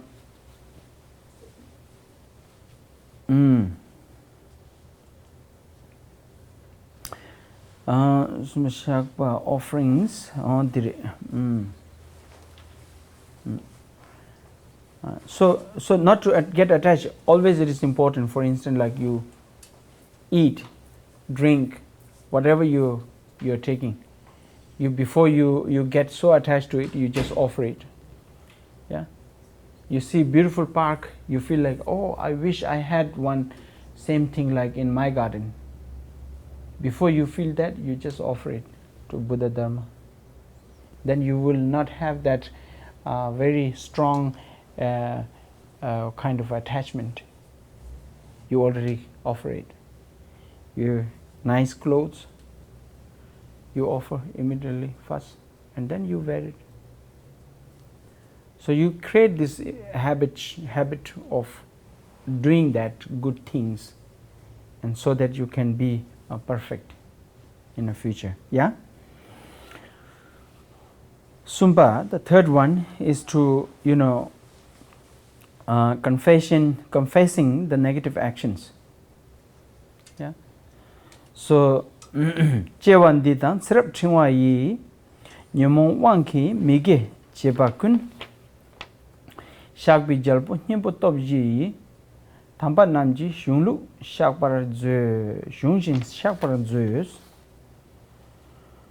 In the present life, the very present life, and garlands of flowers, former lives, yeah, and that you know, patterns, kind of, you know, like a mala or cycle, yeah, numberless life we might have taken, had committed non-virtues by a power of afflictions. Thus, with the king of confessions, 4 remedials power, share confessions, confess in the accordance of the text excellent master had instructed. So in order to purify the negativities that we might have accumulated from the past and the present and futures that we might accumulate, all of those that patterns, yeah, goes, in order to purify or do a confessions. It is not just simply going somewhere and meet with the Lama and say, you know, I killed this man and I'm sorry. And I go, okay, you purify. And then you go back and do it again. You just go and to meet Lama and say that is not enough. Yeah. Even tell that in thousands of people in front of them, thinking, wow, I kill and I'm sorry. No, that's not confession. You know, confession that, you know, the one good news is a negative has, you know, the negative really don't have any qualities actually. The one good quality it has is purifiable. And that's how we can do it is, you know, when you done some negativities, then you regret right after that. Remorse. And then take commitment that never do such things again with a full of compassion. And then stick with that commitment forever. Then it has all the substance or whatever you call it to need to purify it. It completes to be able to purify. Otherwise, just saying it is not enough. Yeah, you have to put yourself in action in where you take the commitment and you never do that again, and stick with that commitment. and generate furthermore greater compassion. And that is purifiable. Then definitely it's purifiable. That completes the confessions or whatever you call it. Otherwise we will keep doing again and again. So otherwise it's not purifiable. It's very difficult to just say it in public. So it is very important to, even for instance, it almost looks like for me, every moment I need to purify. For me, I feel every breath that I take, I have to purify. Because every breath that I take, it plays with a great sacrifice from every living beings. You just being exist in this planet, taking breath with me, I'm so appreciative of it. So grateful for it. And so their actions, every single thing. And so sometimes you walk for the sake of one's own happiness. We walk on the grass. No wonder how many, I wonder how many bugs might have stepped by those feet just for me to feel better in the grass. Just to fulfill my desire, I might kill tons of creatures down there. Unknowingly. Knowingly, we don't even remember. Yeah. Unknowingly, countless, cannot count. So all of those, we might have earned the negativities. Today is the time. Today, being born as a human form of body is the time to purify those, generate compassion. Because none of other living beings have that abilities or possible capacities that they can do. Where they are very limited in many ways. So there is a great Mahasiddha who called Katayana, and since he had a great respect from all the village, they put him into a great temple, build up a temple, very nice home, everything, and he could sit on the golden throne, very nice, luxury, everything, that whole entire village, because he was a great master, and they could put. But every time people sees him all the way down there in the muddy place, almost dipped his leg into this swamp and pulling out all this mud and making a tsatsa. You know what tsatsa is? The imprint of the countless Buddhas. They're making those images and putting it in the side and praying. So all the village comes and begs him, please, great Katayana, you don't have to do this. You don't have to fall in muddy place. We could do that. Why would you do these things? Rinpoche, you can sit on throne, you can sit on places where you want to be, nice place, garden. And you know what he said? Whatever I eat, whatever I wear, whatever I experience, I am the only one who have to face that. So I have to purify.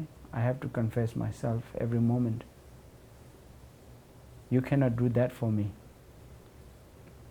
So entire village felt, wow, these great Katayana have to do this, then what about us? So everybody fall in that mud and making this tsatsa, Turned out to be that place become like one of the greatest place actually. So we have to think, every moment we live in, whether we have to confess oneself and to take the commitment that never do such things again, and then fulfill one's life. And so Jipa, fourthly, the rejoicing in the virtue of others. Tusum deshe jawa cho nam thang, take sum tembi zo chang phagbi cho, drovi khamdir gevi getso chinchi kun dai tepa hingne yirango. The 3 times of Buddhas and entire families of the Buddhas, the assembly of a Sangha holder of the Dharma, treasurer of three yanas, whatever virtue deeds done in this world by them, I with great faith from the bottom of my heart rejoice them. Which is very important, yeah? Which is very important. Now in order to really eliminate that kind of envy and envy and jealousy, to eliminate, which is very important. You know, so in daily we get this envy from someone, we get jealousy from someone, and in order to eliminate those, it is very important to rejoice on whatever, not necessarily only towards the Buddhas and Bodhisattvas, their activities. And of course it is very, very immeasurably a great merit that you earn the merit. But again, every single moment whenever you encounter some things, like people who have, like who does like building statues, building schools, building rehabilitation centers for the sake of others, or there are so many things going on like beautiful hospitals that benefit others, and then immediately rejoicing. Even to those people who are having beautiful house, even those people who are driving, what do you call that, very nice Mercedes car or BMW, or what is that other one, the tiger one, what is that, Jaguar. Just looking at them, they looks like first few days they will be very happy anyway, you know. But you look at them and don't get jealous, don't get envy, just pray, wow, if that makes him happy, I pray that he have 20 more of them. If this person have this wonderful mansion, big house, wow, if that creates him happiness, I pray that he have 20 more of them for them. Rather than envy and jealous, rejoice.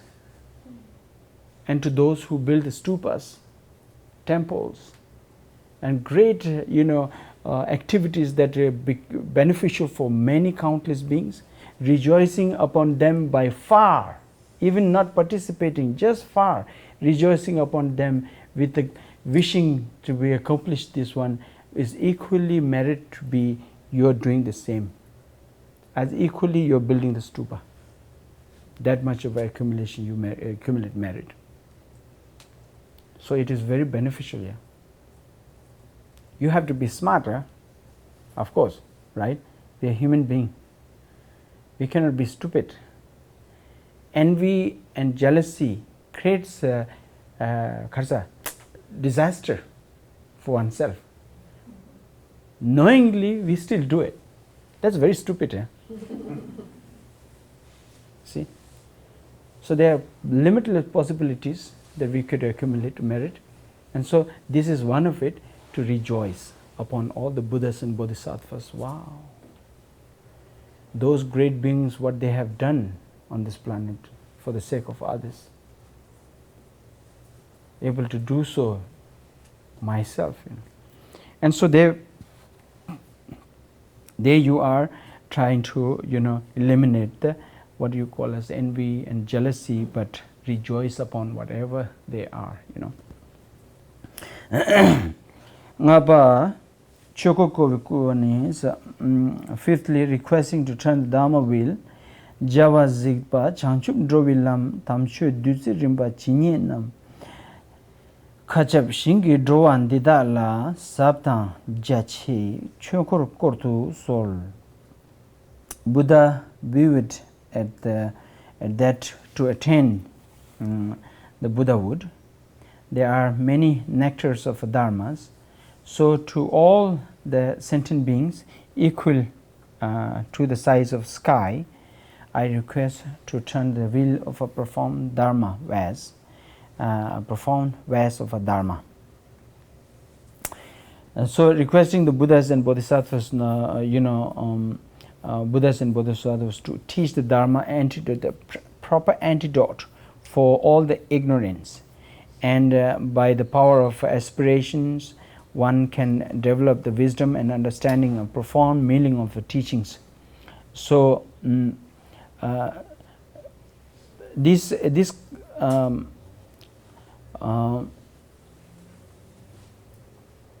as we are so fortunate, as we are also fortunate that we have born in such a time where when the Buddha's names are not vanished from this world on this era, or where many of the great bodhisattvas are still wandering around doing their best to eliminate all the sufferings.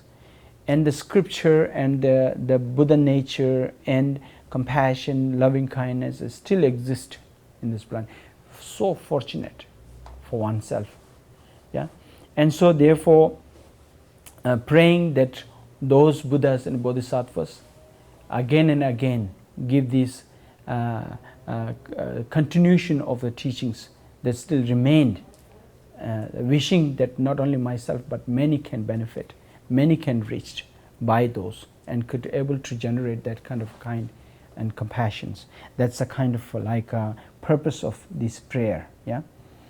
And so and then beseeching to not to pass into a nirvana, hundu jawa thangpo thukje tar jawa thangpo thukje tar drogun yalwar midur thamchawi dungha khubi janso matong war khachap thukje drogun yuksu souls. This is like a full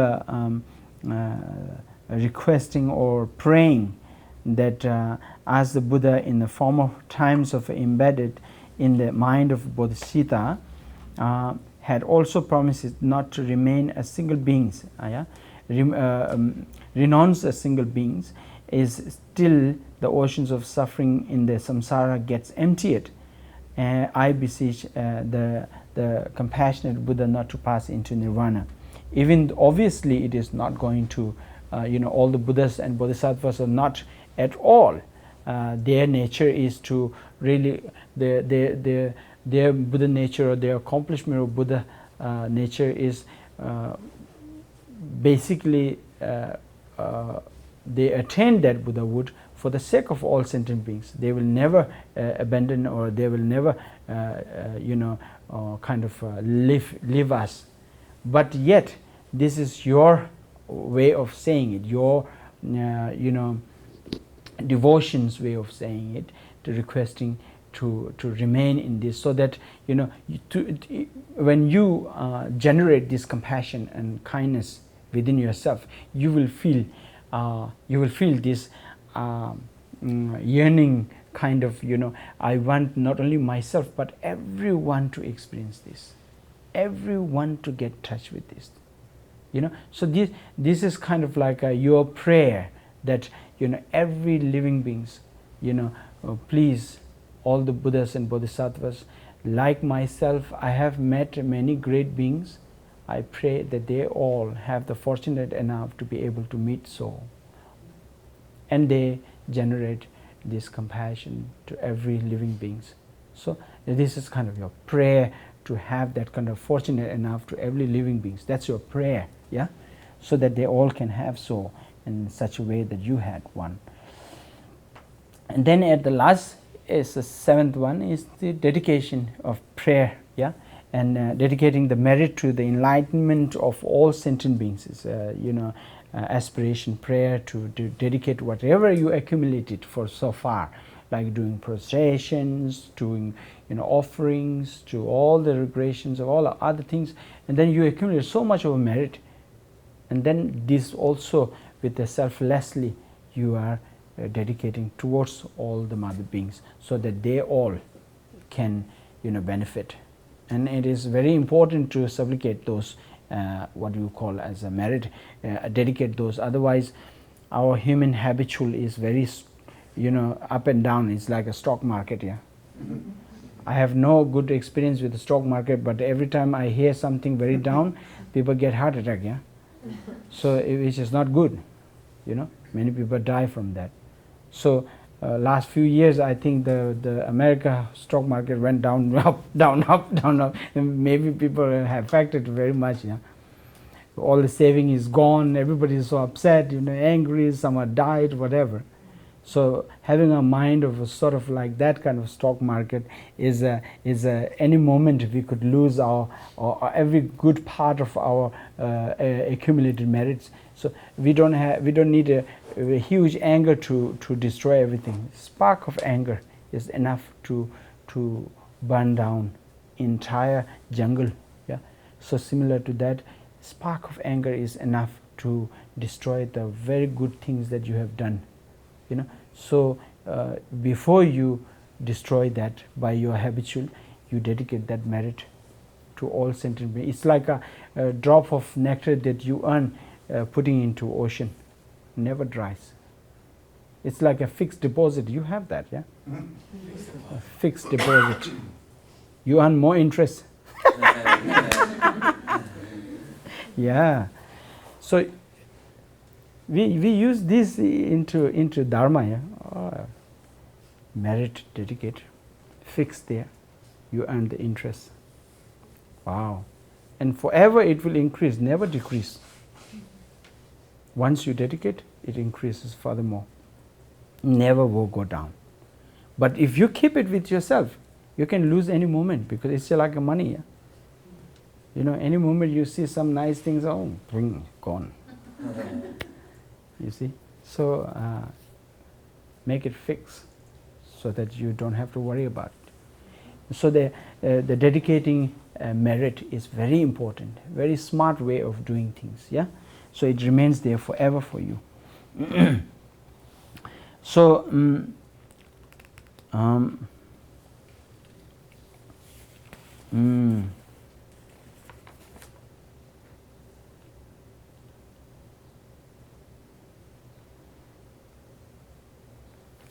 yeah. So seventh, dedicating the merit of enlightenment of all sentient beings. Chinye sabi geso chi pa tisum devarshik pa jese chi namdan droi tuendu menpa jin lame chanchu topsir movarchi. However, the multitude of virtues are accumulated, similarly as the 3 times of Buddhas and Bodhisattvas had prayed for the sake of all sentient beings, I too dedicate for them to attain a Buddhahood, so that not only myself but every living beings can get enlightenment and eliminated from this cycle of life, cycle of suffering. So this is when you supplicate like that, when you do the aspiration of such prayer, then it multiplies not only 1 time but 100,000 times, and then you are like saving that in such a way that it always increases furthermore. Even in a daily life, in a worldly place also, you think of us, yes, you keep the money with yourself, right? It does not rotate. The minute you put there somewhere, it generates. So it's like that. Yeah, the minute you put it's a very smart way of doing it. So it's you are dedicating that merit with the selfless. Even the bank think what I'm talking about is very still it's a selfish thing. Yeah, but this one is selflessly. Immediately you accumulate this as 100,000 times for you, and it remains there forever. So it is very important to supplicate and dedicate and do the aspiration prayer at the end of every action that you take. Every good action, yeah? Not all of those, but every good action you take, you know, with a full of, kind and compassionate motivation. Then the second one is prayer to the great yogi of Tsori, which is, Somehow, some of you have a long relationship with me. Some of you just met. Some of you have some time ago you knew me, and somehow knowing and being together here today is also one way or another. Is nothing coincident. Yeah. So somehow it meant to be some kind of connections from my previous life that you had, and so therefore you are meeting me today. Within the millions of Texan, yeah. So y'all are here. I'm just kidding. Only y'all are here. So somehow some connections from the previous life that you definitely might have. So I share this prayer so that you can do this and to the connection to the previous Tsori Dechen up to me, and I wrote this from my heart to supplicating this prayer to him, and so I and many others who have got in touch with me to be able to do so in such a wonderful activities, such great activities, such a compassionate activities to benefit all sentient beings. So I will read this now.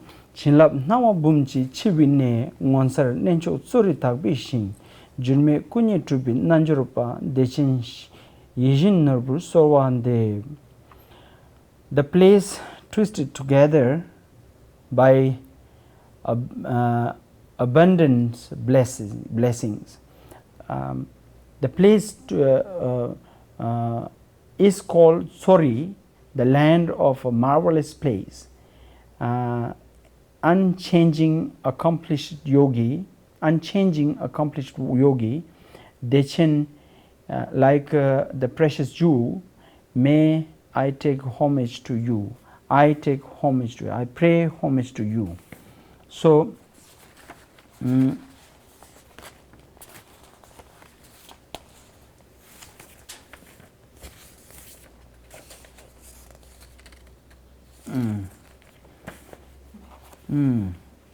see, now in English I have to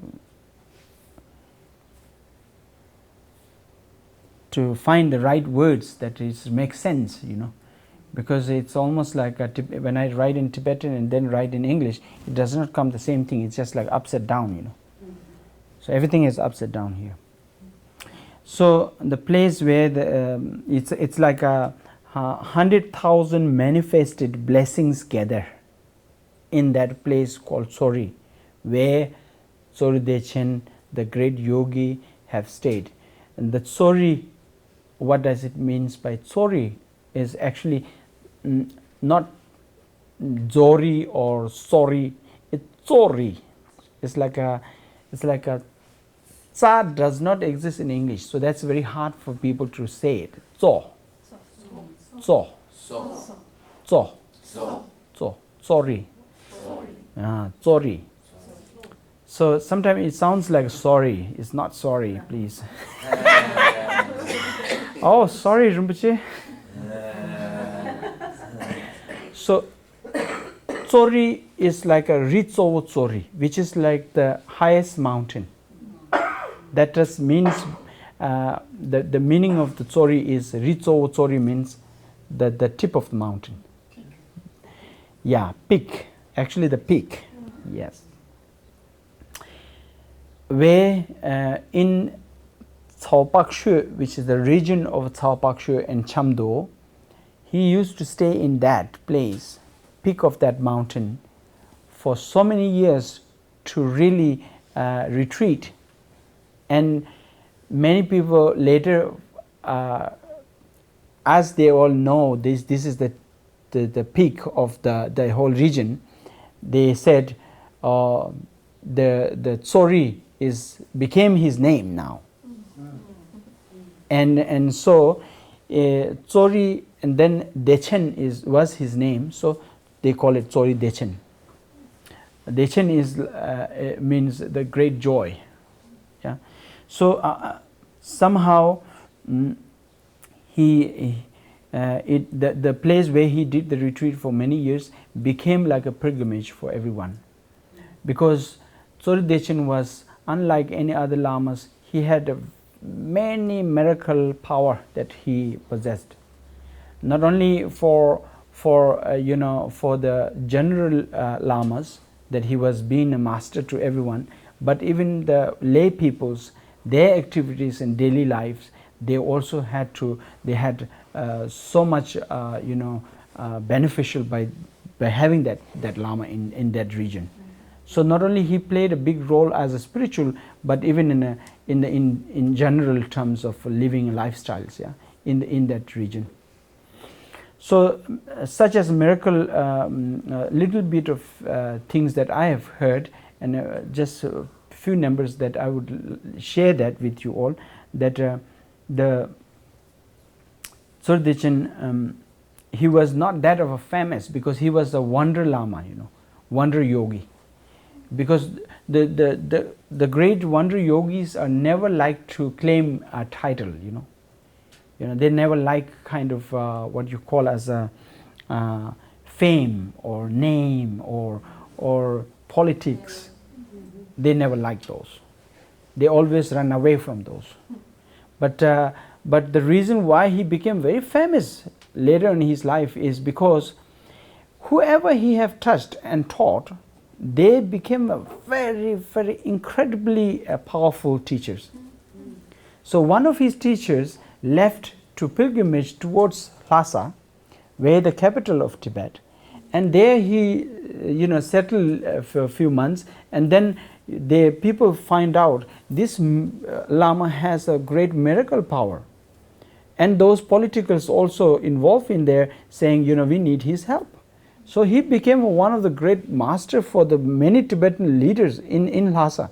And so therefore, when they took him as a example of great lamas, they asked him in the assembly, saying, "Who is your teacher, by the way?" And then he points out towards Kharsa, Tsaopakshu region of Chamto, saying, "My master lives there in where it's called Tsori, and his name is Tsori Dechen." Then, of course, everybody started not only really having a great respect to this Lama, but they really tried to find out who that Lama was, because he always never liked to get involved in any politics or anybody.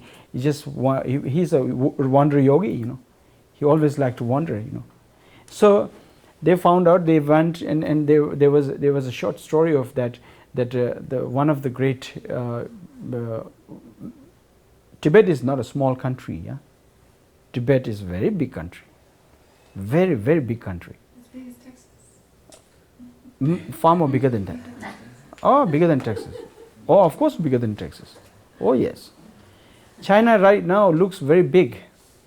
The reason why it looks big now is because they have taken entire Tibet. So Tibet is not a small country. So it has its own region of different kingdoms. You see? So in those occasions, it's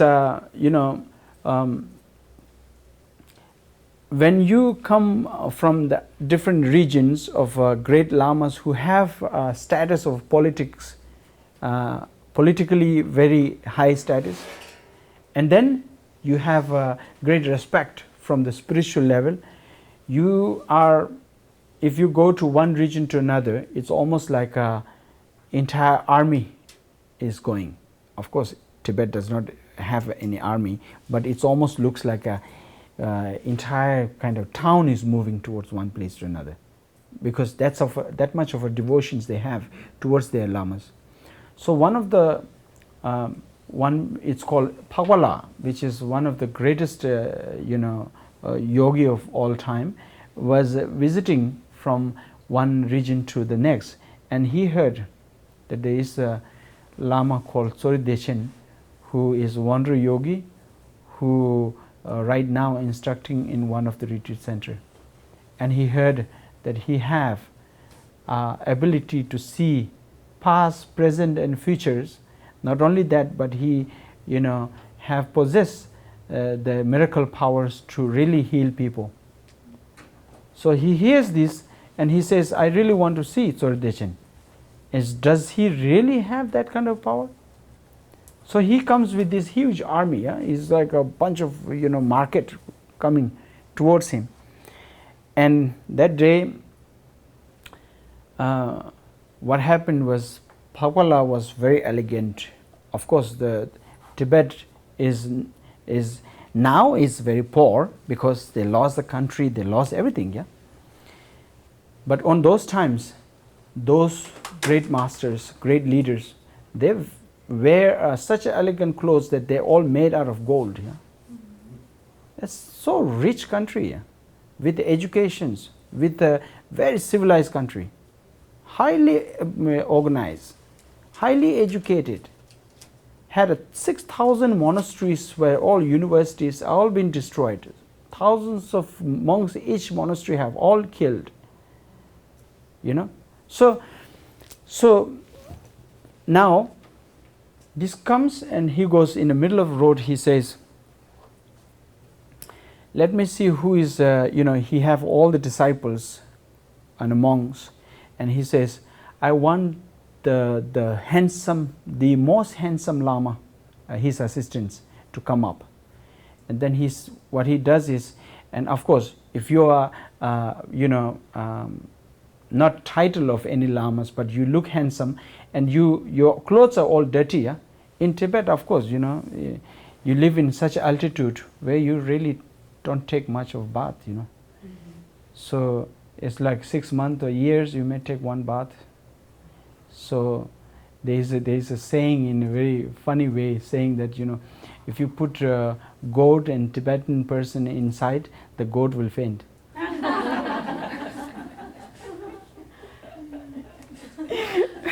But not now though. We do take everyday bath. We don't live in Tibet anymore. So anyway, so you can smell now. but handsome looking, but dirty clothes, of course, And so what he does is Pakwala calls him up and says, you wear all my clothes. He puts all his clothes on him, and he wears all the dirty clothes on him, and he says, I will sit on the last line where all of you sit, and then he will sit on my throne, where on the place. And so let's see what he has it. So he goes inside in the retreat cave, it's a very big cave, and everybody goes inside and they all sit. He puts this very handsome man with the elegant clothes, and he looks very nice, and he sits on there, and then they start pouring the tea, yeah. And the assistant started pouring the tea, and he goes, today, Tsori Deshin says, today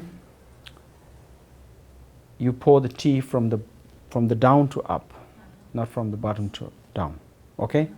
And the assistants, lamas, they know these are highly politically involved lamas. They're considered very high lamas. So if you do a little mistake, you're going to be like in big trouble, What do I do? He was, Rinpoche, and goes, no, do as I say, okay? He goes, pours from the down, 1 or 2 pouring cup, immediately, the person who first he poured, he stood up immediately. And he said, I'm sorry, you do have something. I really want to know. So even the Pawalas, the great masters, there are many great masters who come to listen to Tsori Deshin, what he have to share. And there are many great masters in Tibet who have been benefited by Tsori Deshin.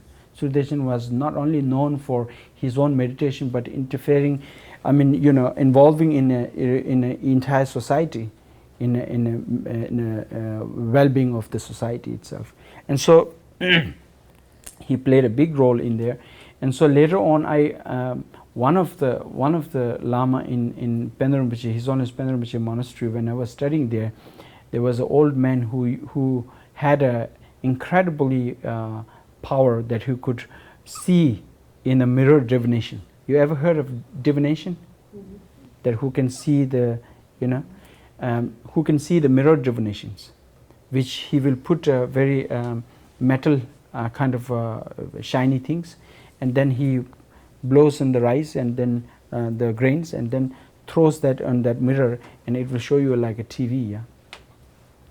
And so if someone get lost something, or a thief stricken, or it will show you in that mirror, yeah, who did it. You know. So that of incredibly knowledge that he had. And whenever I used to go in, Lama Pema used to say, you know, oh, now Tsori Deshen, I don't know about this lifetime what you would do, but the last life, you know, you had the power. You really did. And you know, you gave me. I only when I want to go to pilgrimage in Lhasa, I needed your authorized paper that signed by you. Then I could really go around Tibet everywhere so easily, and everybody welcome. So, of course, I was very young. I didn't talk much on those subjects. But of course, when he said that, you know, I kind of see that he hold quite a, you know, status too in Tibet. So in a many ways, even the stupas that he had built in the past still exist in Tibet. There is monasteries. There are many things that still exist. So there are so many activities, not only you know, religious point of view, but many benefited by him, his activities. So I bow to that of his activities, and I wrote this prayer so that you all have it. Is Tsori the pure, marvelous place of unchanging, accomplished yogi, that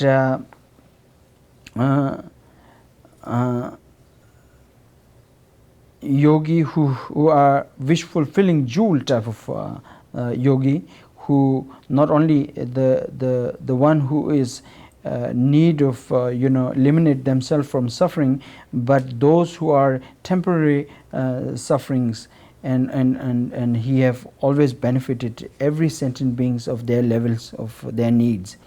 I pray to you this life and the garlands of former lives. Yeah. Chevandidan serap chengwa kun gombo chel ta namya midrashin kusum tukji ngudu malupa daja gosum member chinji lobes. So I this life and the former many lives be never separated from you, a great teacher or great Lord, and not leaving a single siddhi of your body, speech and mind. Please ripen and bless our body, speech and mind as yourself. Yeah, as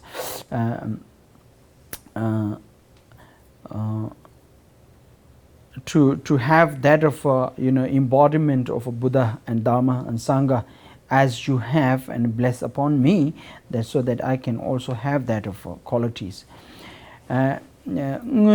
Ngedun chugunyin shenyin tsulzungwa luni neka neke nela kebi drenda tal tinle chome luchen kunla zi dani gumbo chela tsumbar shows definitive of the ultimate, you know, one, the Dhammakaya, the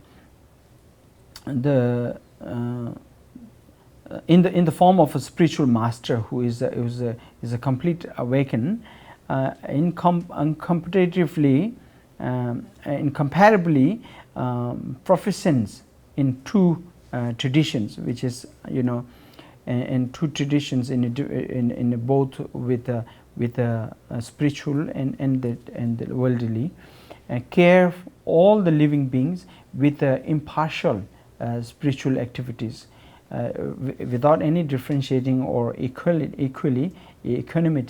Thus I may be as similar as you, great Lama or great Tsori or Lord. So this is a prayer. Yeah. And then the third one is my prayer to my Lama, who is very this lifetime. Even though I am not a part of their Palyul, which is His Holiness Pendra Rinpoche comes from the region from the Dege where the Payul's lineages flows. But I'm not reincarnated of Payul Tulkus, Payul's lamas, but still with such a great kindness from him that he raised me. There are many other Tulkus also raised under his care. So I'm so fortunate to able to have the opportunity to meet with such a great compassionate Buddha in a form of a form of man who is flesh and body of a Buddha met in my lifetimes, and because of him today I could able to do whatever I can to be as a man, as a humane, yeah, to be as humane, yeah.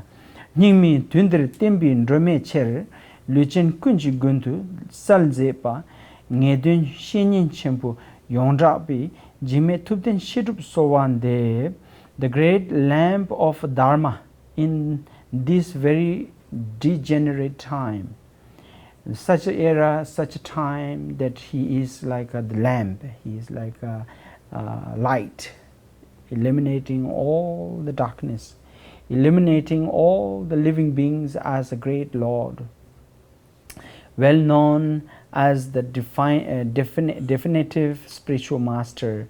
I supplicate to you, Jigme Tupten Shidup is his name. Jigme, the fearless. Jigme is meaning of a fearless. Yeah, Jigme is like a fearless. Confidence like a endless sky. Yeah, even the barbarian conceiving doctrines of a Buddha, Tupten as a poison, are eliminated by the existence of teachings and practice Shedup like a sun and a moon. Thus, to the perfect feet of a Chöki Drayang, the melody of the voice of a sound of Dharma, which is like a perfect antidote that I can hear. It's almost like I'm hearing something. We are all like hunger for countless lifetimes, and the most the favorite delicious the delicacy is now fed. It's almost like a fulfilling, yeah. So all the desire, and I supplicate Tupi Wangchu Nimi Sempa Cho Pema Tarbu Chaso Tima Me Norbushintu Soba Yanyan Deb Gunde Kunjung Chela Solwan Dev. So I supplicate Drupe Wangchu, the accomplished one, the great Bodhisattva of the degenerate time, has no impurities of attachment and the like. Like Padma, like a lotus, like a wish-fulfilling jewel, I supplicate again and again thus to you, the wish-fulfilling Lord, I supplicate. When my master started these projects in 1960s, he had to ride a bicycle, very newly arrived in India in such a new place, and 150-60 kilometers ride bicycle to bring food for the monks. And so how he started that way today is the one of the biggest monastery, largest monastery, that the most great teachers produce from there towards all over the world. So very fortunate to have the opportunity in my lifetime that I have breath, I have breathed with him, I have heard him, I have heard his voice. Very fortunate. Even in last, before he died, I had a meeting, a very short meeting with him in Los Angeles. He was there, and entire my life I have never asked any questions, because I have no doubts that he's my Lama and he's my Buddha. But at the end of life, I had a request to make, because I studied this project, in Nepal and India, and I wanted to ask a blessing on those. and I invited some of the group of people, and then we all went there, and I show him the map of all the monasteries, and he said, "Oh, I've been there. Yeah, it's coming out very good. It's coming. I have been there. Yeah, never give up, huh? I've been there. Okay, I've been there. Yes." And that was more than enough for me. And that blessing was more than enough for me. I was full of tears and thanking him for being there. And definitely he's been there. I have no doubt. Even though he's not physical, but of course, And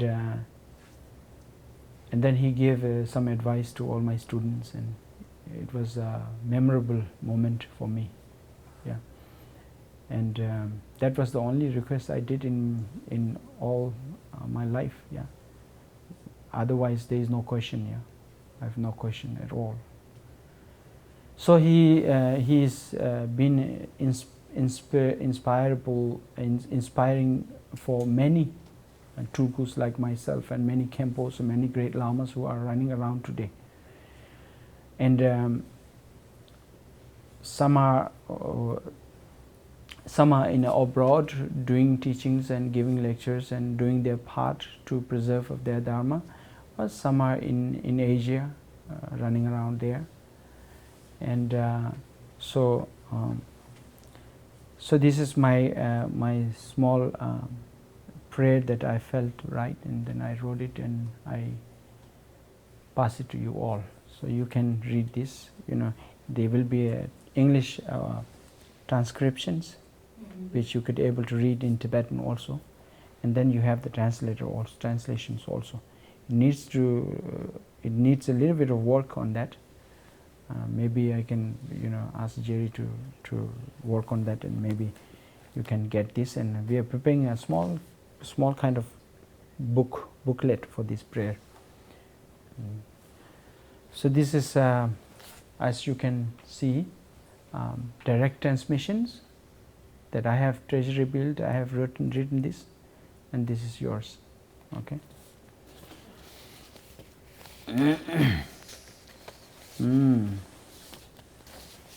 And then like last year, before I left from Los Angeles, I'm sharing this everywhere I go, because the last birthday party that I had in Los Angeles, before I left, the day before I left, usually people celebrate my birthday on August 8th. And so August 8th and August 9th or 10th or something like that, I was leaving from Los Angeles. So before the birthday, they were all wanting to party. So, and they had a little party gathering, and I felt I need to,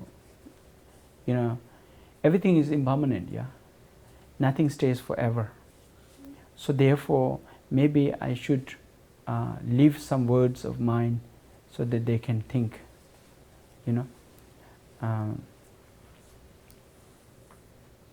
So I wrote this, and so far it didn't happen anything. I'm still alive. So I share this again with all of you.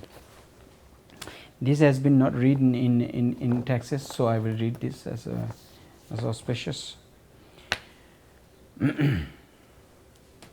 Because I found LA is a very funny place. Funny in a sense, I'm not saying with criticizing, but it's a very unique place. It's a very unique place. Everybody is trying to. I find everybody is trying to find. It's everywhere. It's the same thing everywhere. But they're mostly like when you stay in Hollywood, then you feel this. It's almost like this is the land of Los Angeles. I can feel that there is many angels have broken wings. So I wrote these words of mine. To my beloved ones from the land of the lost feather from angels. To my beloved ones from the land of the lost feather from angels, in the space of countless beings, in the land of pure saints, countries that beings with the wings, I lost the feathers from my wing, in the middle of the crowd, in the land of angels. If you find one, use it in the best way. Fly up in the clouds, very high in the sky blue, freeing from every dreams. Don't forget to come down, to share what you have found. With the grace of a sun and moon, there are many beautiful places in this world. You can land on the green trees, cool and shades, to eat those fruits from the lovely branch. You can share the nests on the trees. You can land on a pure earth, pure land of innocent beings, where all beings share their happiness and sorrow, where you come to know equanimity. When you come to know equanimities, you can generate compassion of unconditioned. You can land on the water. It is the oceans of nectar, where you can drink and swim. When you fulfill your thirst, you can share the patience of a nectar. You can land on the rocky mountains, the strong rock of the caves, gaining mind of concentrations. You can help others to be mindful. Many are needs to find their feathers in this pure land of Buddhas and the countries of angels. Many have lost their feathers to fly in the sky freely, in the space of countless beings, in the land of pure saints, countries that have been with the wings. I lost a feather from my wings, in the middle of the crowd, in the land of angels. If you find one, please, use it in the best way you can. Fly up on the clouds, very high in the sky blue, free from everything. When you are with yourself, don't forget to come down. Don't forget to come down. Don't forget to come down. So this is my small gift to you all. You like it? Yeah.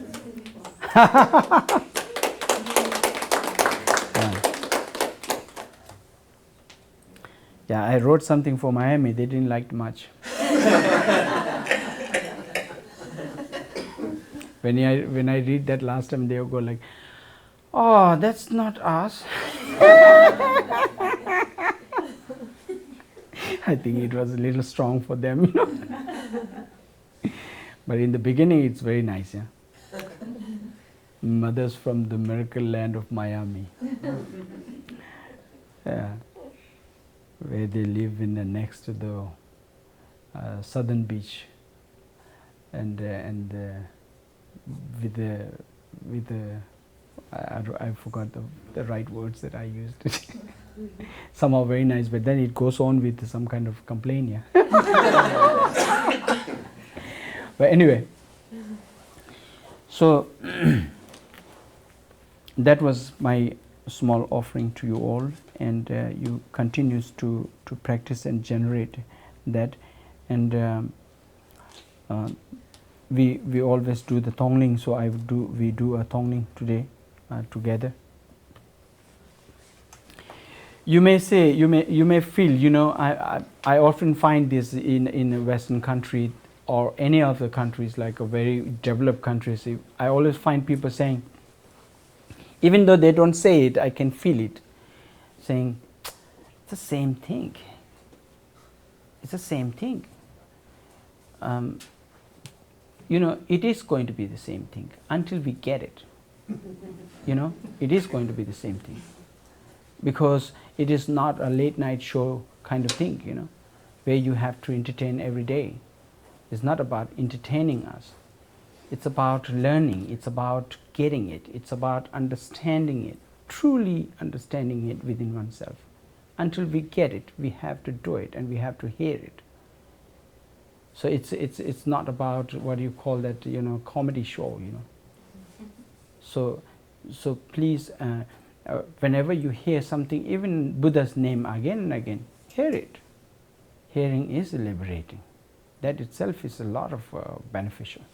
So like always we do. Second last finger, press down, and then as you visualize, as you are taming and also pressing down all the negative thoughts, yeah, as the gesture of, you're putting down all the negative thoughts like anger, hatred, jealousy, all down now, all positive, compassion, kindness, generous, and visualizing that all, we use 3 breath in and out, exhale, inhale, exhale 3 times, and when we inhale, visualize as if we are taking all the negativities, sickness, suffering.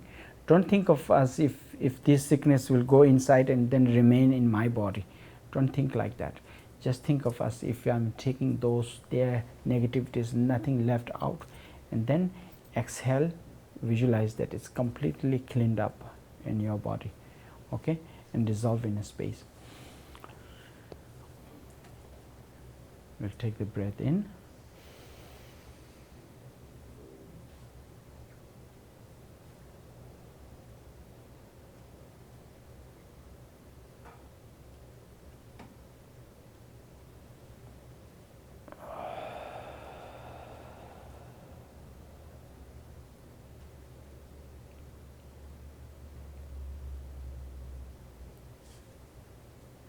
And second one, when we visualize whatever left over, we take in.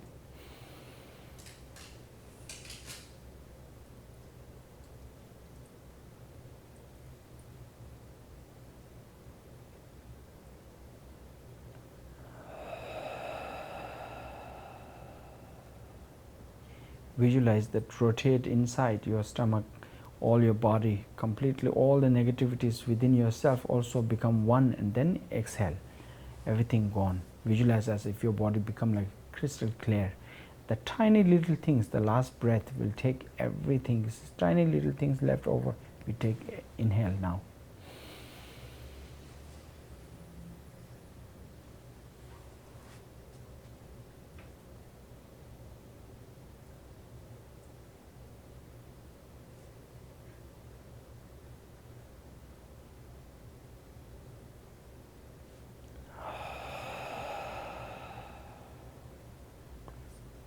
Visualize your body become like a crystal clear completely.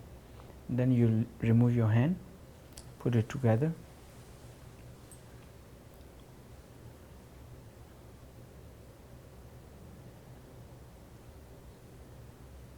and put your elbow as straight as if you are small little eagle ready to fly.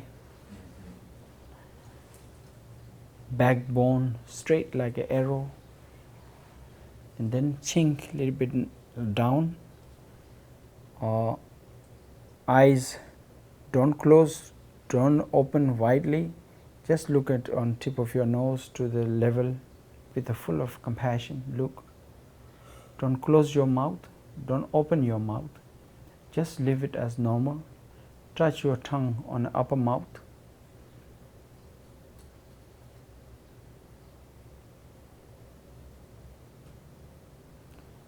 And all the good qualities that Buddha has, visualize that I also wish to have those qualities. Now visualize the image of Buddha. A spark of light appears in the front of you, transform into an incredibly beautiful light and a form of Buddha. And that image is not like a statue, not like an image of a picture that drawn. The form of a rainbow that you can see through it. From his forehead to your forehead, visualize this very laser pointed shooting lights towards you and filling up from the toe to your body, filling up the nectar in your body. And you visualize that your body is becoming like bigger and bigger, and we have a countless pores, usually it's sweats. Visualize that all the body, countless pores are open like a flower. Entire body transform into flowers, countless. Now visualize that you're shooting a spark light from each flowers towards all directions, to all those sentient beings, living beings, whom you have taken all the negativities. Now you're giving this incredibly compassionate light towards them. Whoever gets it, visualize they all completely become awakened.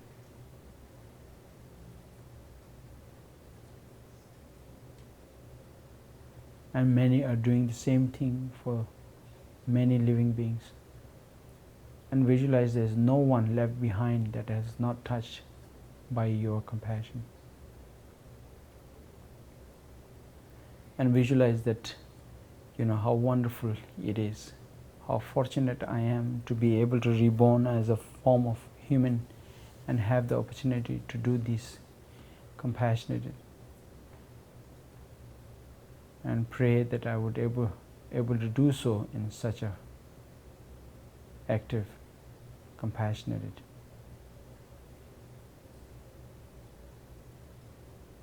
And visualize there are many sentient beings singing, dancing, and many who are positively the God, Goddess, Buddha, Bodhisattvas all rejoice by your action and throwing the rains of flowers on you and all sentient beings.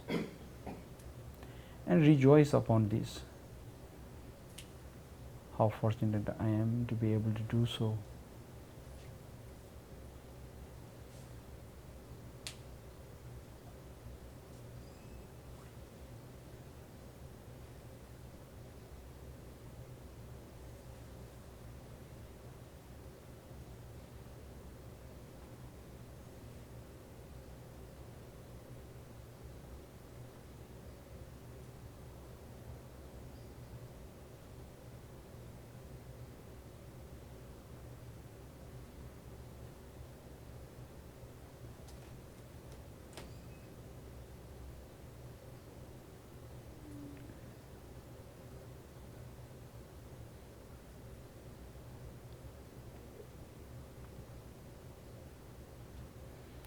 So now visualize all the flowers dissolve into the body, and then visualize the light dissolve back to the image of Buddha.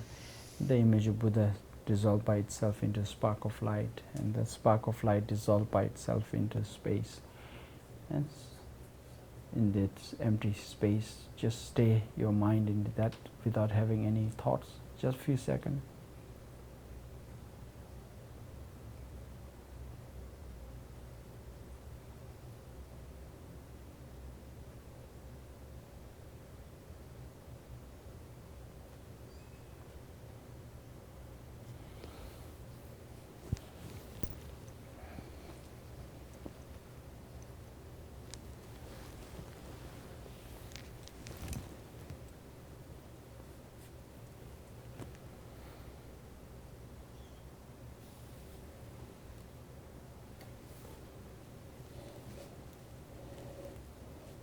Okay.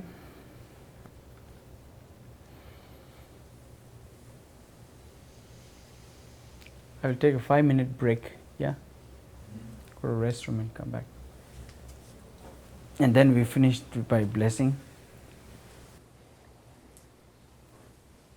When will you return home? July, end of July. Yeah. End of July. Usually not that fast, because I'm, this trip is only just to say hi. So it was like very short. Usually it takes me like 6 months, 7 months, sometimes 8 months to finish entire things and then go back, Yeah. So how have you been? Oh, just wonderful, thank you. Yeah. Trying to keep him in line. Yeah, yeah. How's that working out for you? Wonderful, thank you. Thank you. Yeah. Rinpoche?